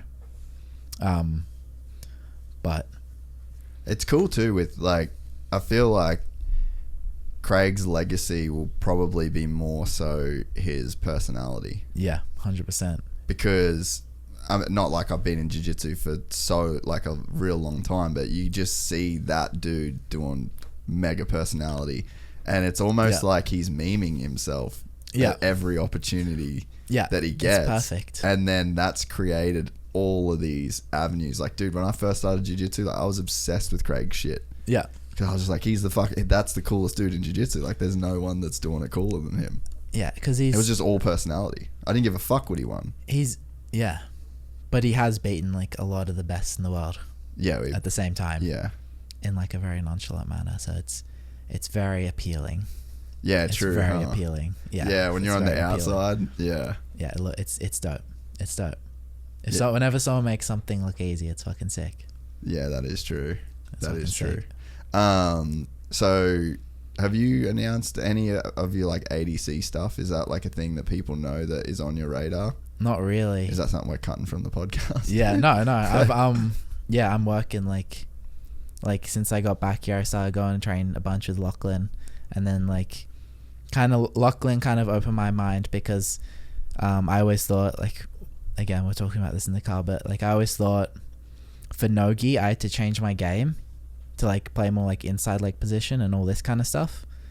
But Lachlan was like, nah, you used to do like the same you used to your game, like just play like outside leg position, like there's these entries here, this leads to this, like this leg lock, bam, like they go like inside, you can just like bolo out of it, bam, like, and it works like perfectly for my game, you know. There's just like tiny little things I have to adjust here and there. So that like kind of like motivated me, and then like I had this whole like new kind of like world open up where it was like no-gi is something I like, it's already there, like I've already got like I just need to change a few things, you know. But whereas before that, you thought you were gonna have to start from zero. I thought I had to change all these things, like change like my whole game, like start playing different guards and stuff. But it's like, nah, like you just, because Lachlan's game is kind of no-gi, his guard game is kind of similar to mine, like the same kind of entries. The entries are similar, you know. Now he's doing more bolo stuff as well, which is obviously even more your shit, more up my alley. But yeah, so it's exciting. Like, yeah, so I'm focusing a lot on that. Been talking to the guys at ADCC. I'll be there. What weight division do you think you'll do? 77? Yeah, 77. Yeah, 77 probably. That's like perfect weight for me. Do you think I'd be good to get put on the opposite side of the bracket as Lachlan? Yeah. That would suck. Yeah, having to come up against Lockie. Yeah, I'm sure we'll figure it out. Yeah. Some way they'll sort us up good on the bracket. But yeah, and just like super, like honestly, like there's money in these no-gi fights. Yeah. There's money in these no-gi fights, and honestly, like a lot of these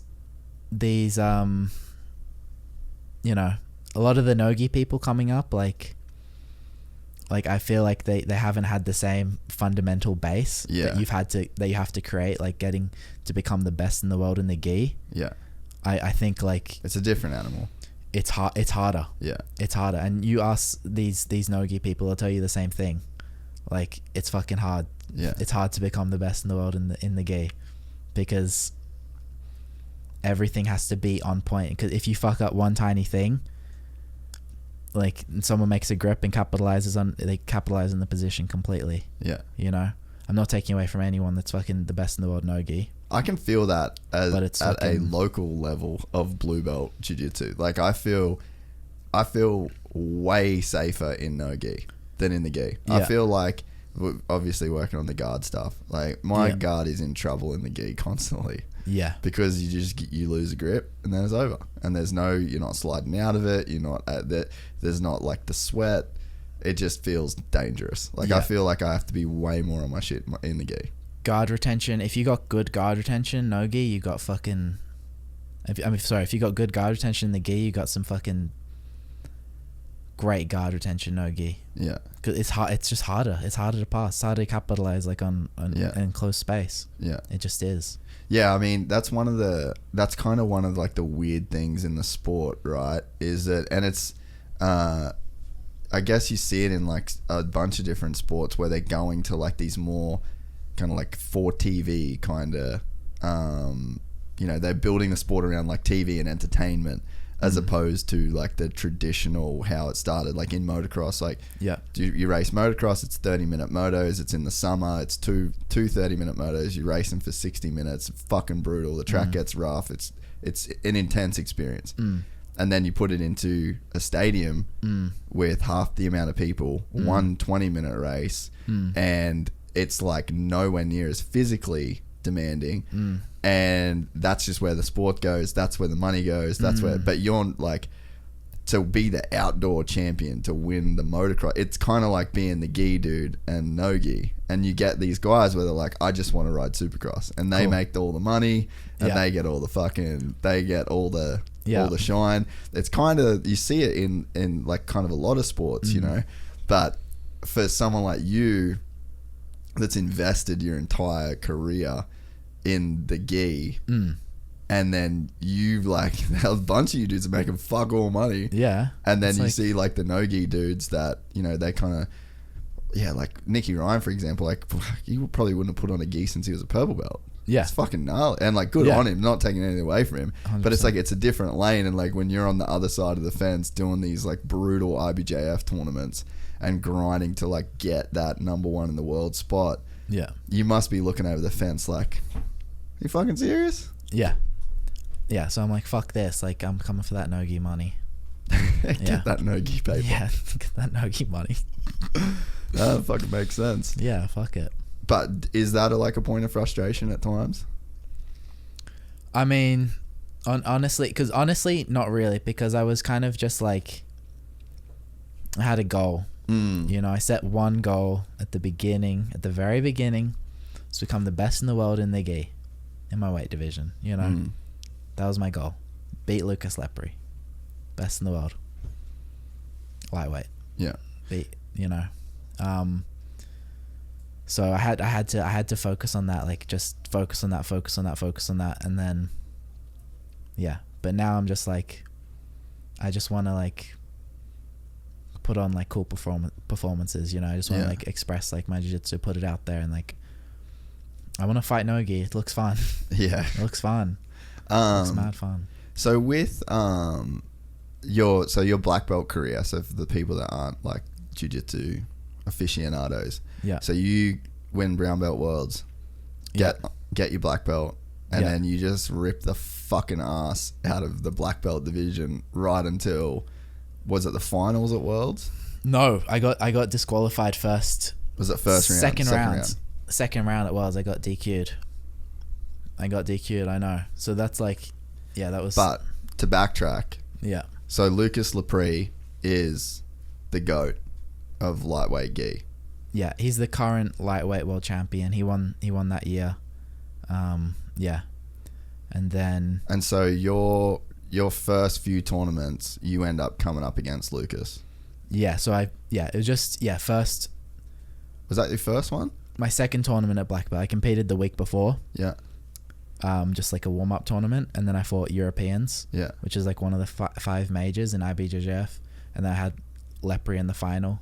He was just like on a tear that tournament, and like he was like made it to like the open weight finals and everything, and you know, getting mad like media. It was kind of perfect. I fought Gianni Grippo the fight in the semi-final. Yeah. Beat him. And then coming up against Lepri. Yeah, super. Like I was just like, it just all felt like right, you know. And then do you believe in like storylines and shit? Like when you're kind of, because I always look for storylines and shit, and I feel like fuck, this is a story. Like this is how it's supposed to go. Yeah. This reads like a fucking book. Yeah. And you know, you lose more than you win. Yeah. At Worlds, and then finally brown belt, and then black belt. It reads like a fucking book. Yeah. Yeah, it was good. It was good. Yeah, it was amazing. I just remember like just standing there, like just felt like kind of like I felt like really solid that day, you know, kind of like unshaken kind of thing. And then beat Lepri. I beat the person that won the lightweight world championship. I beat the person that won the featherweight world championship, and I beat the person that won the middleweight world championship. All those 3 divisions that year. I beat them in the same year. Arges and Mateus Gabriel, I beat them at Spider. Yeah. And then Lepri I beat at Europeans. But yeah, Worlds was definitely like a big goal of mine. So it was heartbreaking when I got DQ'd in the second round. But looking back, it was a good thing because it helped me get ready for Spider. Like help my motivation for Spider. Yeah. So when you beat Lucas, in your head, did that make you the best in the world? Yeah, 100%. 100%. I'm like, I'm the best lightweight in the world. Well, I already thought that like from the beginning. Yeah. So going into the tournament, I'm like, okay, no matter what happens, I'm gonna leave here thinking of myself as the best in the world. Yeah. You know, even if I lose first fight, I'm still gonna leave here thinking I'm the best in the world. But then beating Lucas Lepre definitely makes that more of like it's in the real world now. Yeah, it was definitely it was surreal on one hand, but it also felt like so normal because I was so used to visualizing it and imagining it. Like I'd beaten him so many times in my head already. You know, or I just like had been at that level so many times in my head already because I had this kind of ritual happening, you know. So it wasn't like it was a great feeling. Like I was like super happy, but at the same time I was like used to that. I was so used to that feeling already, you know. Like that's insane to get that feeling that dialed in. Yeah, I was obsessed with it.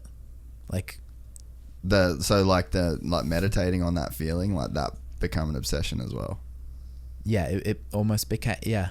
I'd do it all the time. If I was like slightly down or something, I just imagine to like, and I try to imagine like really clearly until I'd be like tearing up. Like some weird shit. Dude, but it's sort of like, I mean, fuck, this goes to what we were saying in the car. You got like the circle of normal.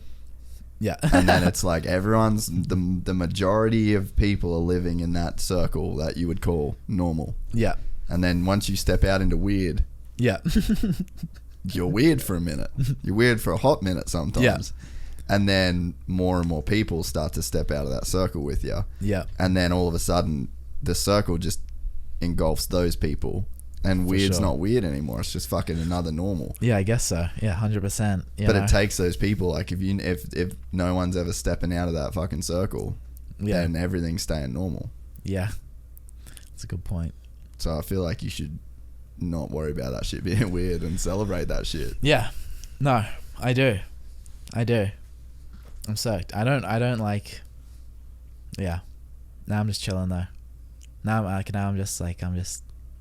So do you feel like you have to win that black belt world championship to kind of like complete that, like bookend it? I don't really feel. I feel like I will. Yeah. Like I'm pretty certain. I'm actually very certain, but I don't. I feel like last year especially, like my values changed a lot. My values changed completely. Like I changed everything last year. Like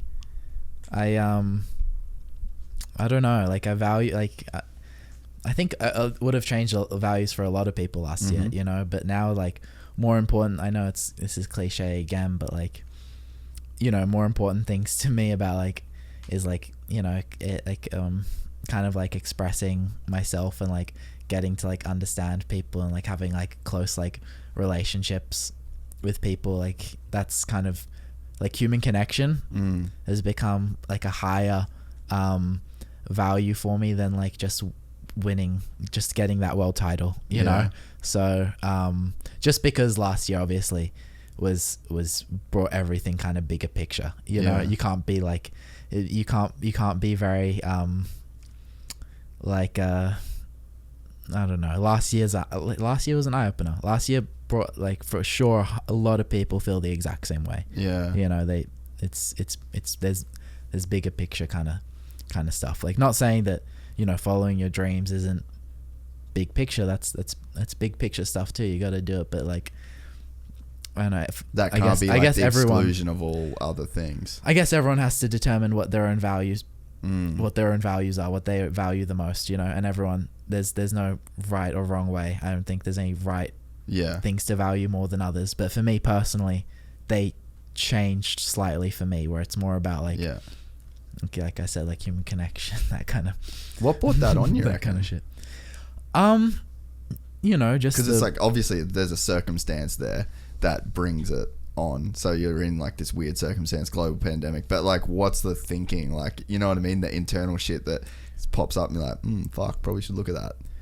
I guess it's more just kind of going in depth into like the kindness kind of stuff towards yourself. You know, like, you know, like you just, you don't have to put so much pressure on yourself, or you have to like, this is like the only thing that will like make you happy, you know. If like you're the You know, like it's chill. Like you're doing great. Like no matter what, you're doing great. Like everything's good. You're doing awesome. Like, and like just seeing like my friends as well. Like, you know, just like getting to know other people better as well. Like, and like kind of like seeing like how you would talk to your own friends, you know, kind of thing. Like you would never be like that. Like you have to get this, like no matter what, or you're like not good enough, you know, kind of thing. Like I would never talk to any of my friends like that, you know. So I don't know, just I guess like being there this year like forced myself and like a lot of my friends as well, like just you had to like just like be there for one another because everyone was going through a really tough time. So just like being there for each other and like being there for other people helped me like kind of be more compassionate in a way towards myself, because I felt like I wouldn't talk to myself like I wouldn't talk to my friends like how I'd talk to yourself talk to myself like that, putting that pressure on myself. Like I'd love like my close friends and family, like I'd love no matter what like kind of fucking shit they did, like no matter what decisions they make, like I support them no matter their failures, like blah blah blah blah blah, you know. Not without getting like too corny and shit, but like, you know, it's a fucking good message though. Yeah, for sure. And I mean, I'm sure when the meaning, like a lot of your meaning was attached around like winning and like being the best in the world, and I guess it's probably perfect timing to kind of fulfill some of that externally and then go into this, because as an athlete there's like the next comp, the next comp, the next comp, the next comp, and you can stop. It's like a little mini echo chamber. And it's like, if you win, then great, there's another comp, and then you've got this winning mentality that you're taking into this next comp. And then if you lose, then you've got this now mentality from losing that you're taking into the next comp. But it's like, it seems like a couple of boxes got ticked over there. Pandemic happens, and then there's like not as much meaning surrounding being the best in the world. Like that kind of got taken away. And then it's like, all right, well, I can't compete. That distraction's not there. So it's like, where's the meaning in this? That's kind of what it sounds like. That's a perfect point. Because like it's true. Like jiu-jitsu got taken away from us completely. I didn't train for 3 months. You know. Really, 3 months straight? Yeah, like 3 months I didn't train because we were in lockdown. So there was a identity crisis there, because so much of your identity is attached to this thing that you do. Like I was getting so much of my my self-validation, so much of my self-esteem and everything like this from being like the best in the world, you know, like, okay, I'm the best in the world now, I can finally like accept myself or whatever, blah blah blah. And then all of a sudden jiu-jitsu is like taken away from me, and it doesn't matter, you know, like it just doesn't matter. Like and then it's like a bit of like an identity crisis, and like you're like looking, you're like, oh, what the fuck, like, oh, like, no, like you find different ways to kind of like, you realize you're like enough, like no matter what, like you're just like enough, because like, you know, you're just like enough, it's sweet, like you just chill, like calm the fuck down, like you're enough, like regardless, you know. And you know, instead of like, it was like being nice to I don't know, like being there for my friends or some shit, some corny shit like that, you know, like. And then that's where like whatever the meaning was that you could kind of find in jiu-jitsu, like that shit that gave you kind of, and I guess you wouldn't question it until it's taken away, or you've got to get it from somewhere else. If it's just there and you're doing good and you're like progressing and you're getting this meaning and it's there, you're not having to search a bunch of other places for it if it's right there. But then when it gets taken away, you're like, okay, now I have to like find it, and then it seems like you've just got to the point where you're like, oh, that thing that I got from jiu-jitsu, like you just get that from just like being good and kind and helping people. I mean, like not even like I'm not gonna say like I'm some fucking saint, fucking perfect kind of some shit, like just but like it's a focus. just just being like sweet, like it doesn't matter, like it's a focus, like human, like just human connection, like for me it's good, but like just being like it's fine, like you're enough, like even without this, like it doesn't matter, like you're just like you're enough already. And then when I went back to jiu-jitsu, then jiu-jitsu was like completely different. Like jiu-jitsu was just like jiu-jitsu is just like fun for me now, because like I know like if I don't have jiu-jitsu, then you're still sweet, I'm still me, you know, like I still have like an identity kind of without it, you know. And I have like friends now, you know, that like met through like skating or whatever, like in New York, that like barely know anything about jiu-jitsu, and it's kind of like, you know, it doesn't matter, like I don't know. Did we cut this out if you want, but did psychedelics help you get to any of that? Like, do you reckon? Yeah. Really? Yeah, 100%. Like when I started like I started microdosing mushrooms like after I lost that world title in 2019, a black belt. Yeah, it was that June. I started. That was definitely like a catalyst. Yeah, okay. That's like I definitely changed a lot. That's when my values started to change for sure. Yeah, for sure, because it was kind of like bigger picture stuff from there, because I was just like like so happy just to like be alive kind of thing, you know. If you have microdose mushrooms before, it's a good time. Have you done like was it first microdosing that you started on, or was it did you do like a big dose and then microdosed, or like did you have like the big experience and then did the microdosing thing? No, so like I'd never even tried mushrooms before. The only drug I'd ever had was just smoked weed, essentially, before Worlds. And it was like a week before Worlds, and for some reason I just started having like these dreams every night about like mushrooms, like getting mushrooms and like taking mushrooms, and like I had this one dream. I was like UFC world champion for some reason, but like I was like on mushrooms. I took mushrooms and won this UFC. It was weird. That's bizarre. But all of a sudden, like the week before Worlds, I got like obsessed with mushrooms from this dream, and I was like just like looking for like I was like, fuck, like when I get like, I wasn't even thinking about Worlds. It was weird. I was like thinking about like after Worlds getting mushrooms. I was like, hey, do you know I can get like mushrooms when I get back on Monday? Wow. Like I gotta go Cali for like a week, and then like I'll be back. Like, do you have any yada yada yada? And obviously when I got to Cali, I was just focusing on Worlds. But like the day I got back to New York from Worlds, I'd already set up to get some mushrooms, and then. Yeah, oh my god, I just had the most beautiful month you could possibly imagine. It was June. I was weather's pretty good. Weather was great. I was training more than ever. Yeah.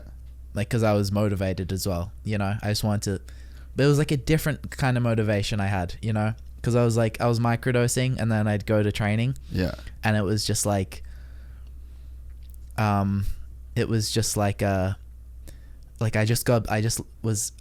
fell in love with like just solving problems, you know. So it was just really fun for me. Like, so it took the ego out of it. It took the ego out of like just solving problems, and it was more of just like I was getting like joy from like self-efficacy. Yeah. You know? Yeah. Just being able to like solve problems and shit. Yeah. I was like, fuck, this is sick. And like I was like, I don't know. That's when I started drawing as well. All the pictures for Xanadu and stuff. Yeah, right. That was during that month. Like I never drew really before. Like I always drew like as a kid, just like fucking around in school, because I just couldn't be fucked doing like school. Yeah, so I just drew. Yeah. But yeah, when I started microdosing, that's when I started drawing all this shit for Xanadu.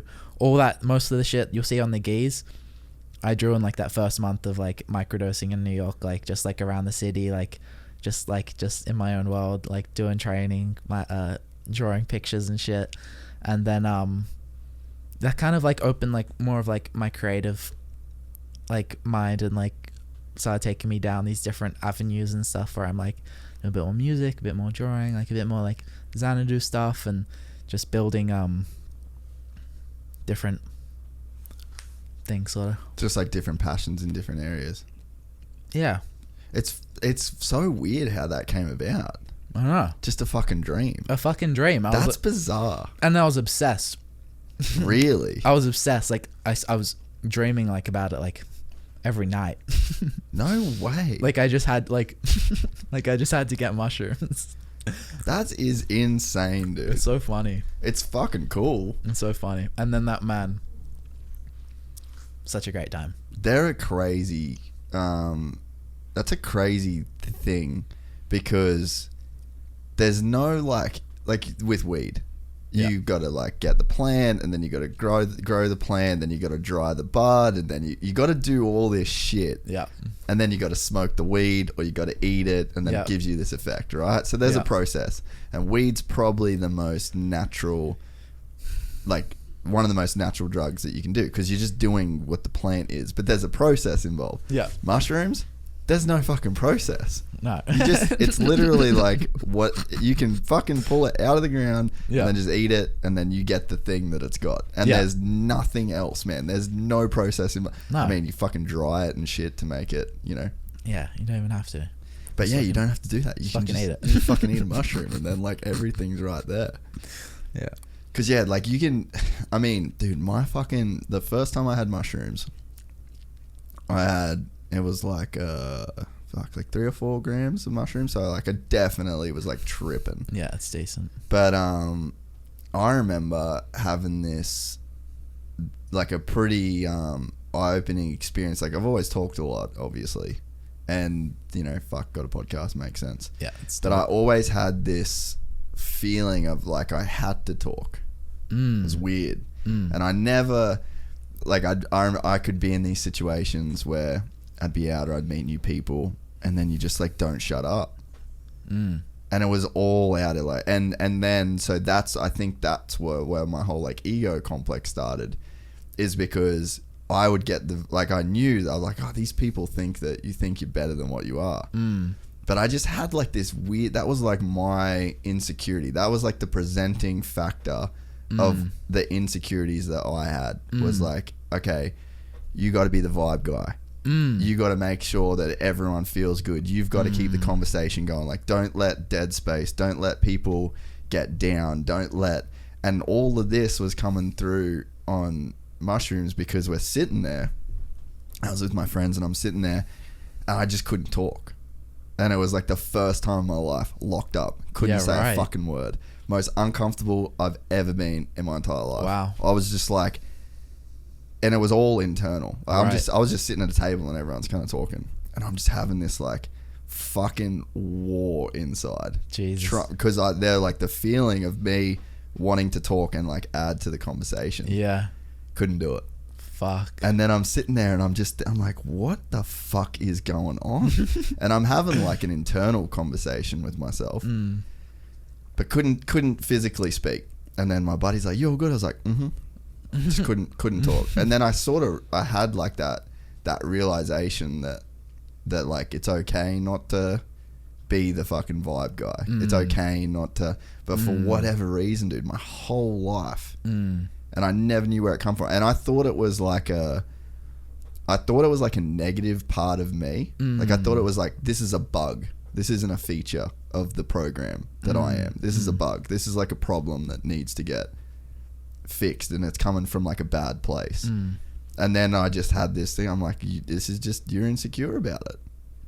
That this is just what you feel like you have to do. And I'm like, you didn't fucking choose that. Like, that's kind of a bummer on your end, but you could also just like, now that you know that, just be aware of it and you'll be sweet. Yeah. And then I came out of that, like I just had that little combo. Yeah. And then I was just like super happy and super fucking chilled, and like, that's mad. Yeah, and I carried that. Like wow. I really carried that around, and I mean, it's something I still think about a lot. You know, no one really likes that dude that fucking won't stop talking, or you know. I love those people. I love those people because I'm the opposite. Yeah. So like, if no one talks, then it's just like that. We're sitting in dead silence because like I've got nothing. I'm sorry, like.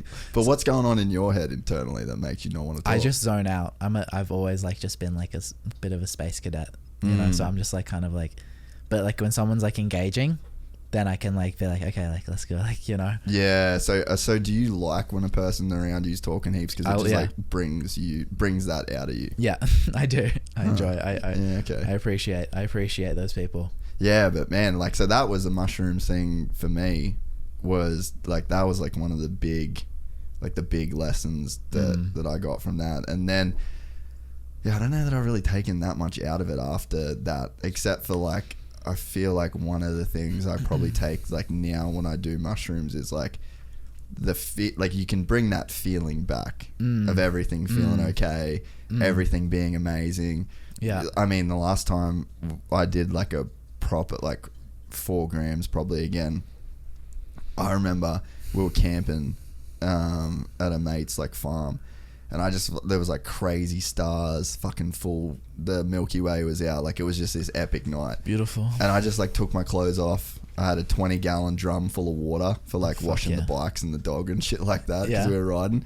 And I just like tipped this fucking water on me and just like had this bizarre naked shower, like looking up at the sky. And all I just took from that was like, all this is right here. Like, you can literally have the same experience minus mushrooms. For sure. And there's a way to find it as cool as what you're finding it right now. For sure. So I feel like I've never really had to take much else from that first time. That's cool. Yeah, that's really cool. I kind of feel the same way with microdosing. Like, you can like do it for that's the good thing about mushrooms too, is like it's very hard to like get any sort of like dependency on the drug. Yeah. Like, you can kind of like microdose mushrooms for like a month or something, and then you'll be like, I'm kind of good, like I'm sweet, like thanks, like peace, like, you know, like it never builds like a kind of craving thing. Yeah, kind of like, or if like you like trip and you're like, okay, like I'm sweet for a minute. Like, have you done any like bigger trips? Yeah, I would during that month or in other times? Yeah, during that month. Yeah. At the end of it, I microdosed for a month. Then I like had a break for like a week, and then I tripped. And how much did you do when you tripped? 5 grams. Whoa. Yeah. Yeah. How was that? It was good. Yeah, I had my mom's it's like a Finnish Sami kind of shaman. Yeah, right. So my mom's Finnish.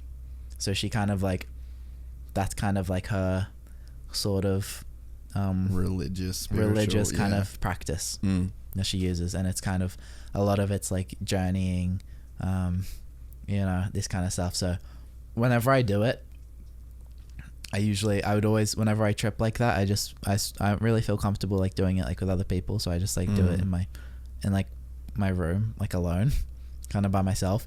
But like I like call up my mom and like do like tell like I'm tripping, like will you like, can we do like a journey? And she'll be like, take me on like a shaman journey kind of thing. Like, that's insane. Yeah, like just like from there. Like usually that. Your mom sounds cool as fuck. Yeah, so usually when I trip, I'm like on face, like on like Messenger doing like shaman journeys with my mom, or like just like chilling like in my room, like in the dark, like kind of like. And so what are you getting out of when you're doing trips on like heavier doses like that? Just like, I just want to get some sort of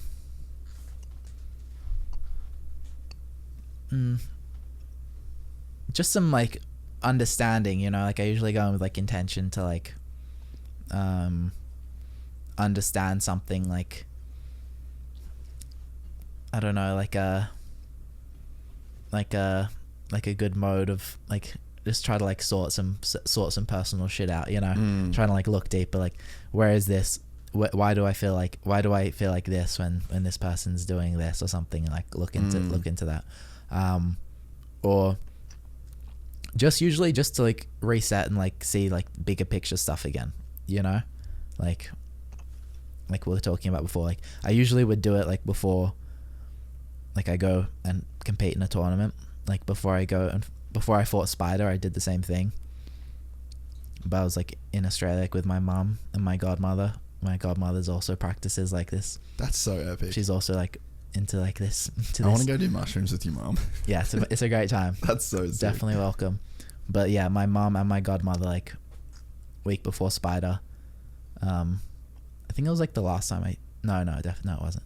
But yeah, like trip with them and just kind of see bigger picture. So when I go over to Spider, I'm like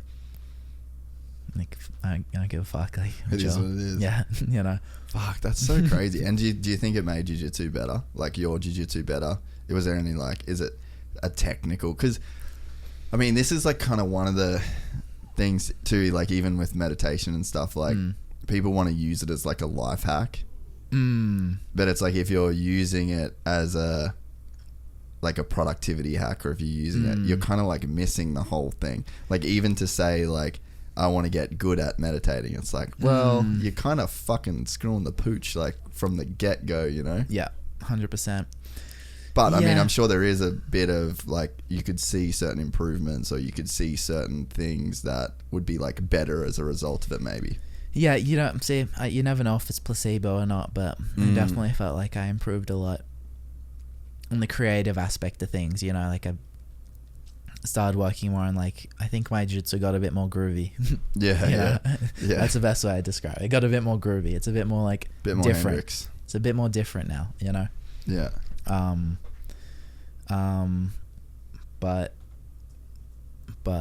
But yeah, I mean, I haven't had a chance to compete as much as I can show it as much as I like. So yeah. So do you feel like you're way better than when you competed at like Worlds last time?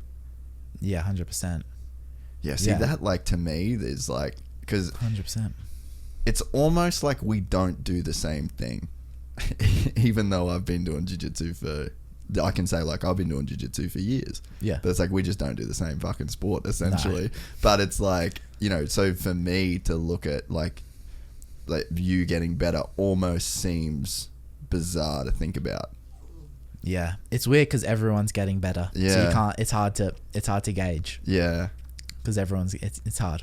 It's hard to gauge. Relatively to everybody else, yeah, it's hard to say. Yeah, but you can feel that I've gotten a lot better. Like my whole understanding of jiu-jitsu is really, yeah, improved a lot for sure. It's 2 years ago. Yeah, it's 2 years. The 2 years before that, before beating Lepre, I was losing every tournament. Yeah, true. You know, so it's like, nothing's changed. I'm still doing the same thing. Yeah.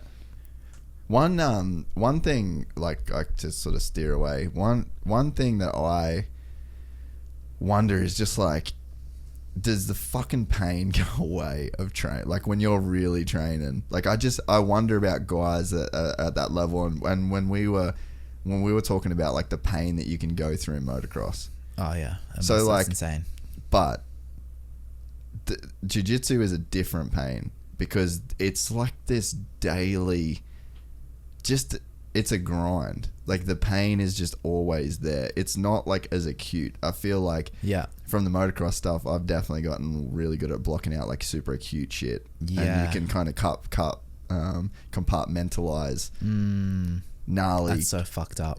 You know, I can just be like, this is in a box, it's over there. I'll be good. Like we'll figure it out. That's so crazy. But then it's like when you wake up every day and you're waking up, and then you know your body does like that tense when it wakes up. Does your body do that when you first wake up? My body just sort of like tenses up, and then like you stretch out, and then you get out of bed. Every day when my body tenses up, just pain everywhere, and I'm like, this is from jiu-jitsu. I'm not injured. I'm not injured. Nothing's broken. Nothing's technically hurt. Yeah. But I'm hurt. Yeah. The whole, and like me and my housemate were like, fuck, the cage is rattled. Fuck. And it's like, do you feel that shit, or does it slowly go away? It actually goes away.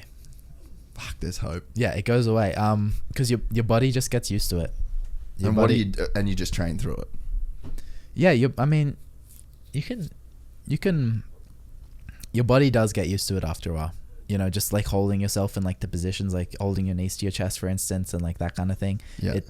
The more you do it, the easier it gets on your body. Yeah. And it becomes like more mental. Yeah. You know, you're more like, it becomes more mentally draining, like just trying to think about the positions more and stuff like this. Yeah. For sure, if you're like in a camp and you're like preparing like hard and like, then you want to be like a bit sore when you wake up in the morning and stuff like that. But the goal is just to like, the more you'll find like the more you do it, like after, especially like with the fundamental like guard retention stuff, and you can train in a way as well, like where you don't have to be in that kind of pain. You know, you don't have to be sore like that. You can, you know, you can like kind of go with the movements, and then you can train for longer and improve your technique more. Yeah. You know, so the goal is to like kind of make it so like you're not sore. Like if you're sore, it should be sore from like doing like your weights or something. Yeah. You know, but I'm sore every day when I train, like when I get up. Yeah. I mean, most times. And at blue belt and purple belt, I was like that for sure. Really? Always. And what do you put that down to? Always. Is it a mixture between like body, just general, like your body's not used to the workload, or do you think a lot of it is like you haven't figured out the way to train yet? Your body hasn't gotten used to holding itself in the weird positions yet. It takes a while because the positions are kind of strange. Like you're pulling your knees to your chest. You're like posturing up out of positions. Like it just takes time. But eventually, like your body just kind of gets used to it, and then you're like, and then it's your body's used to it. You can pull your knees to your chest all day. You know, your body's just like, it's just normal. Yeah. You know, and then yeah, but there's difference between being sore and then being injured. You know, in like sore you can like just kind of train through, but injured you have to like actually like address it. You know, you have to address it and like actually like pay attention to like that, and like, you know, maybe go see a physiotherapist and like fix that up so it doesn't like get worse. But soreness you can just keep. Yeah. And were you training. like, what was your recovery sort of protocol like? Because I mean, probably pretty limited in terms of the facilities if you just like living at the gym. So was it just like heaps of stretching? Did you do like a ton of foam rolling and like trigger points and all that sort of stuff like with your recovery? Or Yeah, when I used to live in the gym, we used to stretch for like an hour just before bed every night. Yeah, I used to do that. And then I would just use like the trigger balls and stuff when the trigger balls are really good actually, like the trigger balls in the psoas, the trigger balls in the shoulder and the lat. They're really good for jiu-jitsu. But I just kind of use them when I get injured because I just can't be fucked. Yeah. Just do like a lot of just kind of stretching. Now I don't even really, to be honest, I don't even really stretch. Yeah. Have you just got that much flexibility now that it's just kind of there? It's just, you're just kind of like, my body's kind of used to just staying in that position. What I do is I just sit in that squat, you know, like that, like that Asian the squat. Slav squat, Asian squat, whatever you want to call it. I sit in that for like 10 minutes a day. Yeah, like right. Reading Gucci Mane. Reading Gucci Mane autobiography or some shit. Love that. I'm gonna order you that book, hard copy book. I'm gonna get it sent to your fucking house. That'd be because mad. your phone cooked. Yo, my phone's so fucked. I'm gonna Amazon that shit sad. as soon as you fucking leave. Really? Yeah. Oh man, 100%. I'm so excited. Yeah. So that squat, you get in that and just you'd stay in it for as long as possible. How long could you stay in it when you first started doing that? Because that shit fucking hurts. Yeah, not long, a few minutes. Now I can sit there for like, I can sit there all day. Just like stand up and stretch, but you gotta stretch out your psoas too. Yeah, okay. If you stretch out your psoas and sit in that Slav squat for that's guard. for a bit, you're good. Yeah, okay. But you gotta stretch out your psoas if you're doing a lot of guard. You gotta every day. You gotta do like a tiny bit because or if you're sitting down a lot and then you go on a train. If you're someone that sits down a lot, you should be trying to stretch that as much as possible. And it's really easy. Like even if you're like in a room, you just put your foot up on a chair, put your hips in, stretch out that psoas for like even just like 30 seconds each side every hour, or like 15 seconds each side every hour. Will do wonders. You won't get lower back pain when you play guard. Yeah. It's like one thing you have to do and you won't get lower back pain. Yeah. Like what like we were half talking about it at lunch, but let's say you got to coach you from 15 again. Like what would you do? Yeah, so I'd probably start off with the like guard retention fundamentals and like the base on top, like fundamentals, you know, like being able to stand, like your stance, like getting like a really good stance where you can like kind of drop your center of gravity like down, like with like good posture on top, like kind of like tilting your toes in so you can generate, so like you kind of pizza your toes in so you can generate weight forwards with bringing your weight back. I'd make myself like work on like the strengthening like my feet muscles. Yeah. So like I can like use those, and then guard retention stuff, like just because guard retention is your base, your fundamental, like your structure from the bottom, you know, that's your stance, you know, from like on bottom. So that needs to be on point. You know, a lot of people in jiu-jitsu, this is taught all wrong pretty much, you know. So you need to be able to keep your knees to your chest. You need to be able to keep your head and your shoulders in between your knees. And you need to be able to keep your feet in good position at first, you know. And you got to get good at moving your head and your shoulders when someone, like relative to like your legs, like when your legs get moved, like you move your head and your shoulders to like keep yourself in this square good position. And then from there, that's your safety net from guard. And then you can just throw attacks. You can throw attacks. Bam, bam, bam, bam, bam. Just like on top, if you get the good solid stance with like your head and your shoulders, it's the same kind of thing. You get like your head and your shoulders like in between your feet sort of, so like they're not dipping to the outside too much, because then you're off balance. You get your base really good where your center of gravity is really good and you're always like in solid balance. And that's the same thing. Like it's hard for people to like getting any attacks on you because your base is good and you're good at like staying square with them. Yeah. And then all of a sudden you can keep attacking, and you've got like this foundation. So it's like building that foundation where there's like everyone learns like kind of opposite. Then like they learn like their techniques and they don't learn any guard retention, and they try like one technique, but every time they do a technique they put themselves out of position. Yeah. You know, and then they're getting like swept or like their back taken or something. But like if you have that structure first, that foundation of the guard retention, then like every technique you do, you stay in good position. There's never gaps, there's never openings, and you're kind of untouchable from there. And then that's what you then go and build off. Yeah. So I didn't learn those basics. I didn't learn the basics for, I don't think I learned the fundamentals for guard retention until I was like purple belt from Murillo, because no one else was showing this at the time. Like it wasn't a thing. It wasn't a thing. Like no one knew that. Was that what created like the unity style? Was like such solid fundamentals for like that guard retention, and then just like that top positioning. Yeah, you see, everyone's guard retention there gets crazy. Yeah, everyone's guard retention is really, you won't pass. It's very hard to pass someone from Unity's guard, and then from the top, like developing like a base as well. Like there's no better person than Murillo. Yeah. Do you think that like I've noticed that I'm working this guard, like this is 2021's guard season.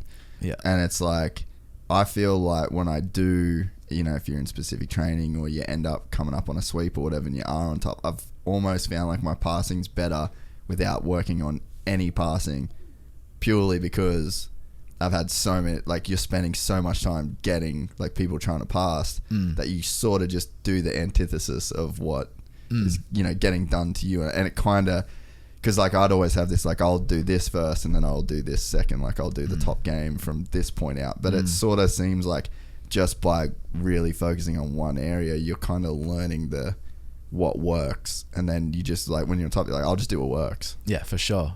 There's so much knowledge there. Because like reverse engineering, it's sort of like you've got like, you know exactly like if you have solid guard retention, like really good guard retention, then you know like what puts someone out of position, you know, and like you like know how to like, so like now I know like, okay, if I can make their knee past their center line, that's them being out of position. If I can get rid of their feet from facing me and put their weight on them, that's bad for them. They're out of position here too, you know.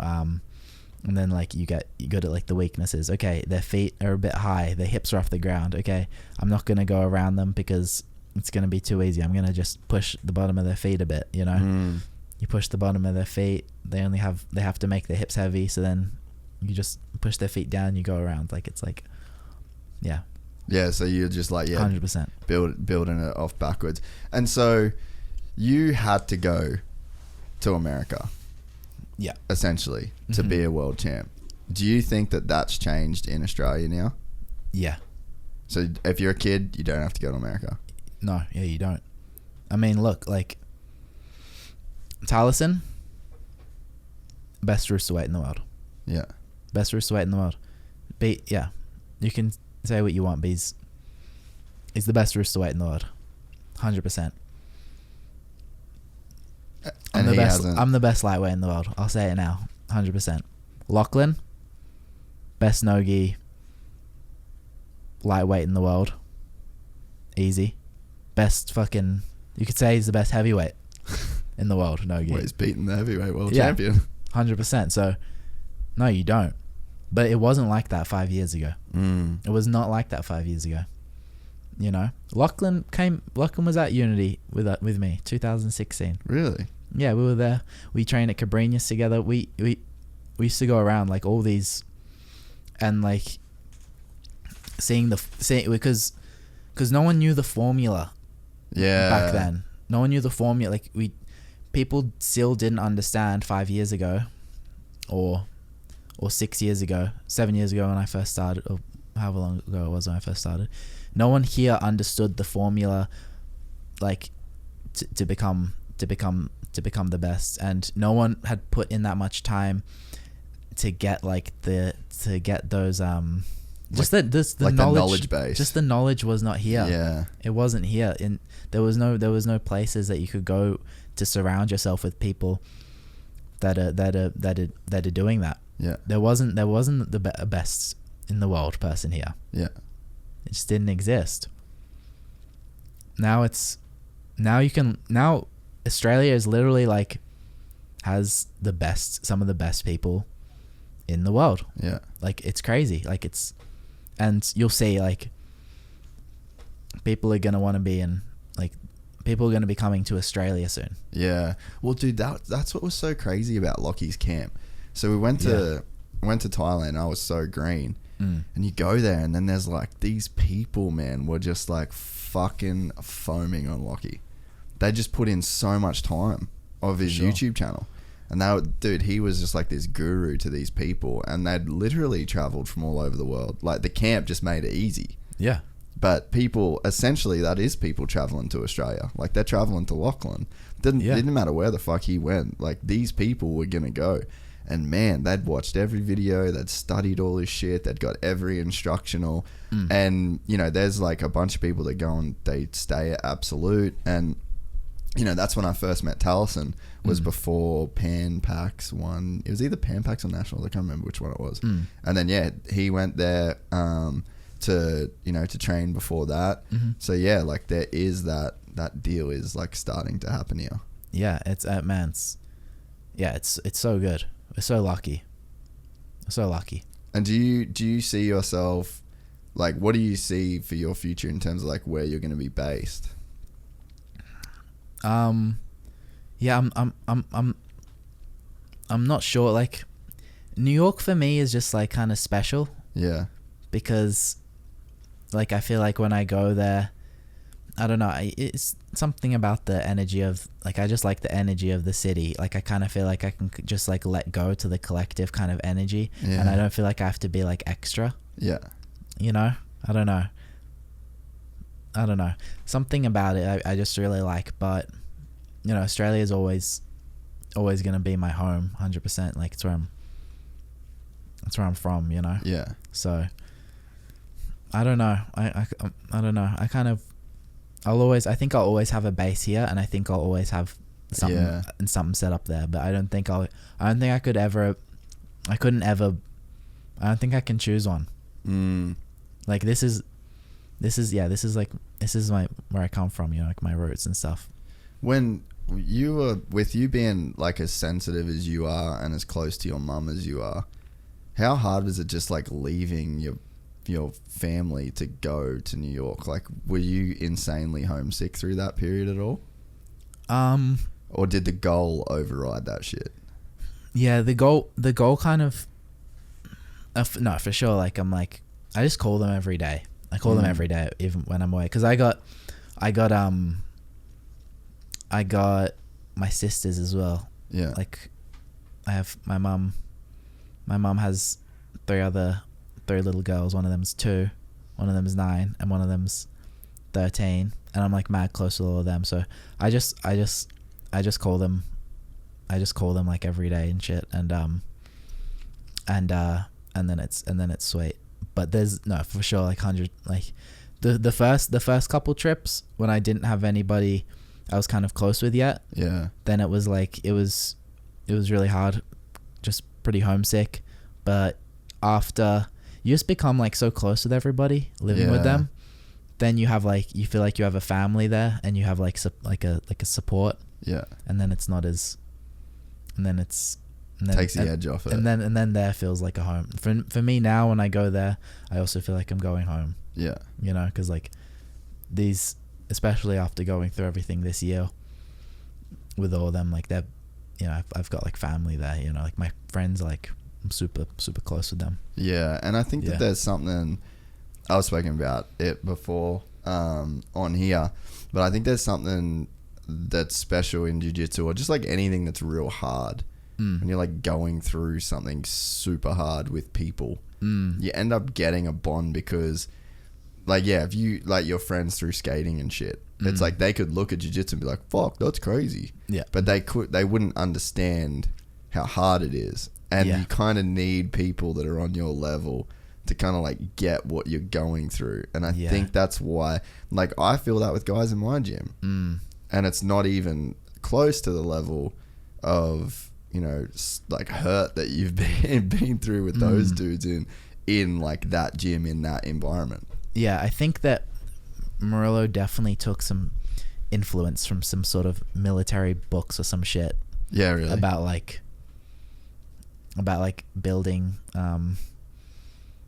comradeship or some shit like that with like a team going through these difficult times together and lead up to like a tournament and stuff. There's definitely something there going on. For sure. He reads a lot. I remember him saying something about it too. Yeah, right. Like it's sort of like a military type deal. Yeah, it was very military-esque kind of lifestyle. For sure. Yeah. No, it fucking makes sense. Like, and you kind of like, you can't really compare it to war, but you are in like a real weird environment that is like, there is an element of battle that's going on. Like, it sort of sounds romantic almost to say that shit, but like, it is a fucking battle. And there'd be dudes that would break. Like, you'd see guys break, I'm sure. Like, I'm sure you've seen guys come in that thought they wanted it and they can't handle it, and then they break and then they leave. And that happens in the military. Yeah. No, that place breaks a lot of people. Do you see that shit a lot? For sure, yeah. Really? Because the pro training was free.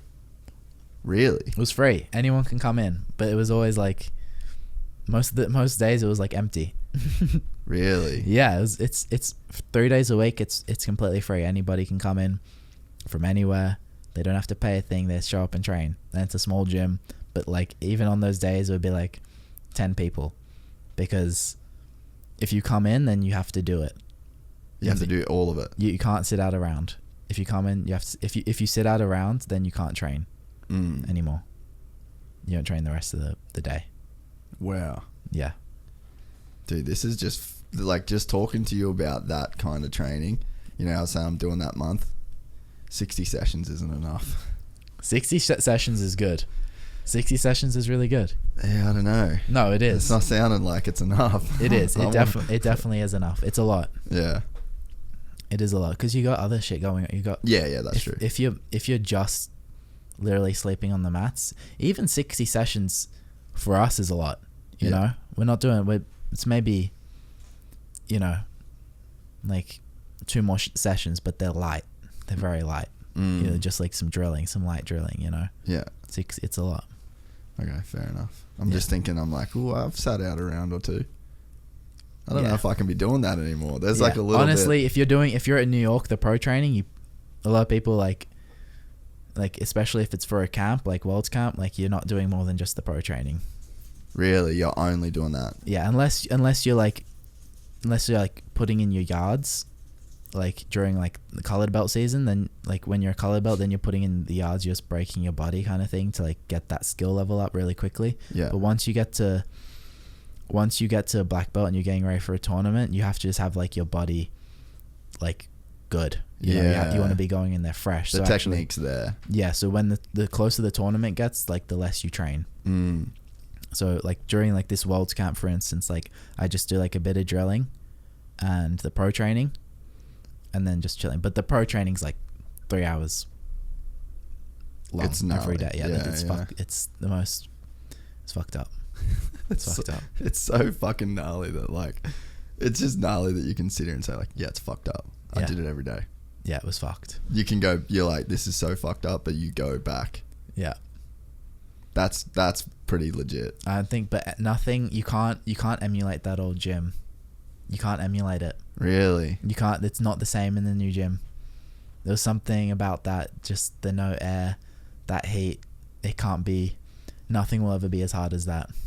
And so, did you carry that, like, was that room almost with you when you competed? In terms of, like, you'd stand and look at other people, and you'd be like, you're not in that room. Yeah, it's weird, like, some people, like, there's people who are, like, gritty, but, like, a lot of people, they just quit so much earlier. You know, like, they break, like, so much earlier in the fight. You know, like, you can see them just, like, give up. Yeah. It was like, if you're rolling with someone from Unity, they just don't have like any give. Yeah.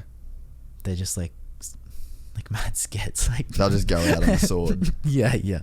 There's like no give. So that's a helpful thing to take into competition if you don't have like, because you're used to like fighting against people that have no give. Yeah. So even if someone has like slightly bit less, it's like, it's very noticeable. Yeah. You know, like you're trying to like, because there's little parts in like jiu-jitsu match where it's like actual fight, you know? Yeah. It's like you're just trying to like finish that last bit of the pass and the person's just trying to like recover and like, you know, like you're used to somebody like not having any give like ever. Like, then like you come against someone that's like not used to that. They're just like, they give up so much earlier. It's just like, oh, this is easy. Like, you know? So when to have that though, like, so I think if I go super hard and you have that no give, but then you fuck yourself for the rest of the session, what's the mentality there? You're just like, oh, well, it is what it is. I'm fucked now. Like, I just got to deal with it, because you just can't, because like I definitely have times where I'm like, I'll roll and I'm like, okay, cool. I'm going to be like super chill this one, because I know that I could get called out by like any one of these motherfuckers next. Yeah. And I need to be ready. Yeah. So like, do you get rid of that mindset and you just go hard every fucking roll? And then if you are completely fucked and a big white belt destroys you, then so be it. So yeah, it used to be like that, you know, because it was still a learning process, I think, as well for Morello as a coach. Yeah. You know, because he only started coaching in 2015. But when Morello decides to do something, like he's been reading like 5 coaching books at a time for like the whole time. Like, he's like just as dedicated as he is to jiu-jitsu, he's that dedicated to coaching. So he's read like every book written by like every top level NBA coach, every book by like every sport like that's been like a master coach. Yeah. He's read it, you know, and he's very, throughout the years, his coaching has gotten much more precise and in tune with like each individual, like making sure like they're like, because each individual needs to be coached a different way, you know. But now is way different to back then. Now it's like maybe once a week we roll like competition. Yeah. You know, like maybe twice a week we roll competition. The other days he'll be like, okay, so today's a more technical day. Don't be afraid to make mistakes. Don't be afraid to do this. Like if it's okay to get swept, like just try to like do perfect technique, yada yada yada. And then some days you'll be like, okay, today's a competition day. You have to win. You have to just win. Yeah. You know, you have to just win the round, like, and you fight like it's a competition. Yeah. You know? But most days now are focused on like being like more technical, because at the end of the day, like we were talking a lot before about like, okay, it is simple, like you just train more than anybody else and like you become the best, but it's actually not that simple. Yeah. You have to train, because you got to get to training. You got to get to train, and you actually got to train smarter than everybody as well. Yeah. You know, because like you can't, because what will happen is you'll just end up banging your head against the wall. Yeah. Trying to break this wall. Yeah. You know, like you're just banging your head against this wall, trying to break this wall, but the soft part of the wall is like you have to bang here. Yeah. You know, and you've been banging in the wrong spot, and this other person just had to bang here, like, you know, like 3 or 4 times, and it's like the wall's broken. That's a shit analogy, but no, I know what you're saying. so it's like just, it's like you have to be in like this, working like this in like the exact right direction. You can't, you don't want to be going like in the wrong way, working like, because, you know, obviously you're still gonna get good. Yeah. You know, Yeah. but you're gonna get a lot better if you're going in like in the like working with the right skill, the right technique, the right way, like training smart, like working the right things. Yeah. You have to think about it too. And where would you say, like, of the broad spectrum of jiu-jitsu people that you come across, where are they banging in the wrong spot? Like, what does banging your head against the wall in the wrong part of the wall look like to you? It's hard, it's broad, I know, but it's just like you can just go in and just roll really hard every day. Yeah. And just not think about getting your technique better, not think about doing the right things, and then you haven't improved as much as someone that was working specific things. Now, I can say all this, but like it's different for everybody, because every world champion has like a different way they trained to get to where they are. Yeah. So it's hard to say, but you got to be like engaged mentally. Yeah. You know, and like what you're doing, for instance, is great. You know, you're working, okay, for this amount of time, I'm going to work like my guard retention. I'm going to get that like really good. Like this is like a smart way to work. And then you're trying to figure out like, okay, so how's like the perfect way for like guard retention? Let me find out from like the best people in the world. You know, this is smart. Like now you're like making like solid improvements in this time, whether it's like if you just do the same thing, but you just go in there with like no intention, and you're just trying to win every round just at any costs, and like let's say the people aren't very good, then there's a ceiling to the improvement. You're not gonna improve as fast as if there was 2 years and one just tried to win every roll and the other one just tried to do perfect guard retention. You're gonna no, it makes a lot of sense. I think one of the problems to just being like the average person is that, you know, this kind of shit takes so long to figure out from your end, and this the time that you spend doing it. And and so what, like, for just if you would have advice for like the average dude, so like, okay, perfect example, this is a guy in my gym, Heldrich, Brazilian dude, fucking legend, nicest, most humble dude in the gym. He trains, he's there as much as anybody, and I think he really embodies like that philosophy that you're talking about. Like, he's not really trying to win every round, like he's very technical, and he just isn't like a ego sort of dude, and he's very committed to his jiu-jitsu, but he's got twice a day to do that jiu-jitsu. It's not like he's got a family, you know what I mean? So what does that guy do to get better? If you've done all of those things right, you're not trying to win every roll, you are working on he's unique in the gym, like his game. What does that dude do to get better? Like above average good. You know what I mean? Because there's like hobbyist dudes that are super committed and really good in their own right, but they've got to have a normal life. Again, it's a broad question. You can it depends. For me, visualizing works. I like visualizing the techniques. Like, I like to visualize imagining like the reactions and just like going through positions. That helps me like understand it like a lot. And you can do that anyway. Like, you can do that in bed. You know, I mean, I can't speak for everybody, because some people can visualize, like, it's kind of is easier for them. But I think everyone should try. Because if you can visualize going through the techniques and going through the rolls. So you're watching rolls in your head kind of thing? Not watching, it has to be from first person. Okay. So it's first person, you're like imagining going through every movement, imagining each grip. So you're seeing like your hands essentially. You're not seeing your top-down view of you and another person. You're like, it's your view. It's very important anytime you visualize that you always see first person. You have to see first person. I feel like I see third person if I do that. Yeah, just do it from first person next time.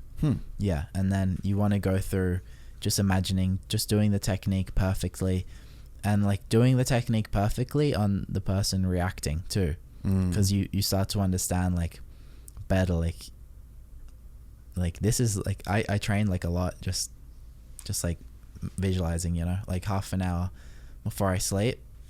I just like I'll set like I'll put on like Spotify sleep timer or some shit and just put my headphones in, and then half an hour I'm just like imagining, like just visualizing, just like I'm just rolling basically, you know, but I'm going through like I'm just flowing through like all the positions, like, and you get used to like understanding like the reactions, like as they step back, like what you do, like where your hook is, and the visualizing really helps your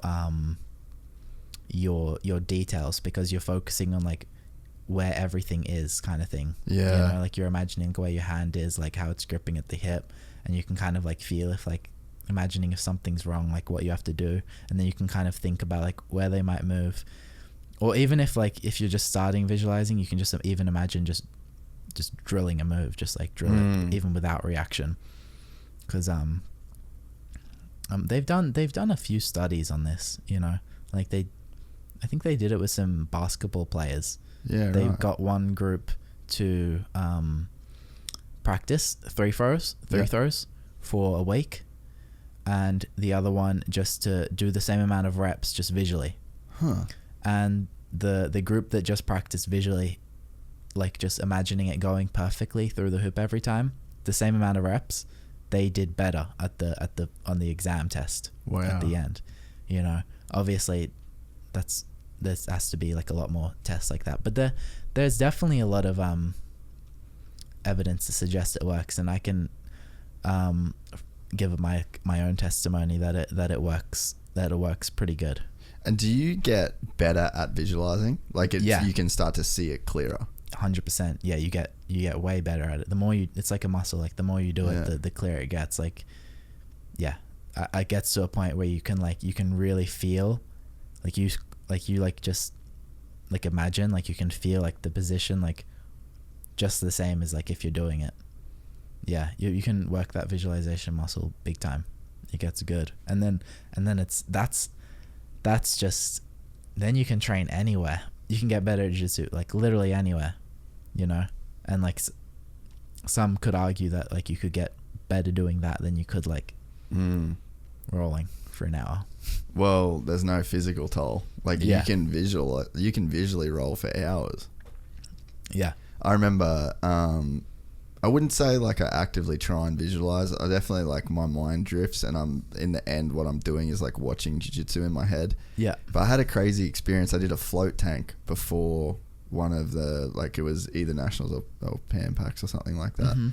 And I went in this float tank, and like my whole goal was to just not think about anything. And this was before I was into meditation or any of that shit. And I got in this fucking float tank, and it was insane, dude. I just straight up watched myself. I did all my comp rolls. Oh, really? In this float tank. And I was like, yep, I'm going to win by triangle every single match. No way. Yeah. So I just then you went and did it? Yeah. But yeah, it was like, that's so good. It was gnarly, and it was funny because in the moment I was like really frustrated by it, and I was trying to stop it. I was like, just relax, just stop thinking about jiu-jitsu. Like it doesn't matter. Like there was that thing where I was like, you're gonna go compete anyway. Like, but yeah, I was in that float tank, and I just could not stop like visualizing or like watching jiu-jitsu. But I was actively trying to stop it. I was like, what the fuck are you doing, dude? Chill. Wow. Yeah. Wow, that's funny. But I've never actually tried. I would dream a lot about jiu-jitsu before competitions. I don't really dream that much. But yeah, I would dream about jiu-jitsu constantly. And I actually one of the comps too, I woke up like gnarly anxious, like crazy anxiety from like from dreaming about it. Oh, it's. And then that was like a bit of a weird moment where I was just like, okay, you're not doing this anymore. Like this is really stressing you out. Yeah. And you really shouldn't be this stressed out about it. Yeah. That was kind of that moment where I decided, but that actually came off like a bad dream. Yeah, right. And I just woke up. I was like, fuck, I'm over it. I'm not doing it. This is too much. I'm just a blue belt. That's so funny. Just relax, bro. Just chill. But yeah, no, it's cool to get, you know, your perspective on this stuff. Like it's, you know, because you've just put in, you know, they say put in 10,000 hours. Like, dude, you'd be fucking well above 10,000 hours now. Yeah, I wonder. I think I'd be. Actually, I don't know. 10,000 hours is kind of a lot. It is a lot. How many days is 10,000 hours, Ronan? Let's figure that out. And let's see if we can do the math on this real quick. Yeah, it's a lot. Shit, we almost done 3 hours, bro. Whoa. Really? Yeah. No way. It's 10 past. 16 days. Oh, dude, you've done 10,000 hours. Oh. I mean, it's just like that's full days of like. Full 24 hours. True. All right, let's click into this Quora thing. All right. Okay, we've got the fucking juice here. So, oh wait, I read it in the go down a little bit maybe. Keep going. Fuck, actually click back because there was whatever we want to find out is like. What if Malcolm Gladwell says that you need to learn something 10,000 hours. This means 417 days worth of hours or 3 hours a day for 3,333 days. Let's click into this shit. So this means 417 days worth of hours or 3 hours a day for 3,333 days. A little over 9 years. You're there. I think I'd be You're creeping up. I'd be creeping up on that. It's crazy. It's a lot. That's fucking legit. Yeah. Have you ever thought about that 10,000 hours thing? Yeah. Have you ever done the math? I've tried a couple times. I'm pretty bad at math. You're fucking close, bro. You are really close. I think I'd be creeping up this year maybe. It felt like 10,000 hours today. That's what that felt like. It felt like, you know, when we roll, I'm like, oh, this feels like 10,000 hours of jiu-jitsu on top of me right now. Yeah. I reckon within the next year I'll be there for sure. That's a fucking crazy statistic. That's crazy. So much. Do you have do you use like the one app for meditation? Yeah, I use the Plum Village app. Oh, I don't know what that one no, is. it's just all it is like it's just like a yeah. It's a 20-minute timer. Yeah, okay. It's just a 20-minute timer, but there's intervals. There's 4 intervals Do with they like make a bell. Yeah, it's like a bell. Yeah. And then like for some reason that just helps me like finish the 20 minutes. Yeah, that shit does make a difference. Yeah, like right? knowing when halfway is and stuff. Yeah. Yeah, it makes a big difference. Yeah.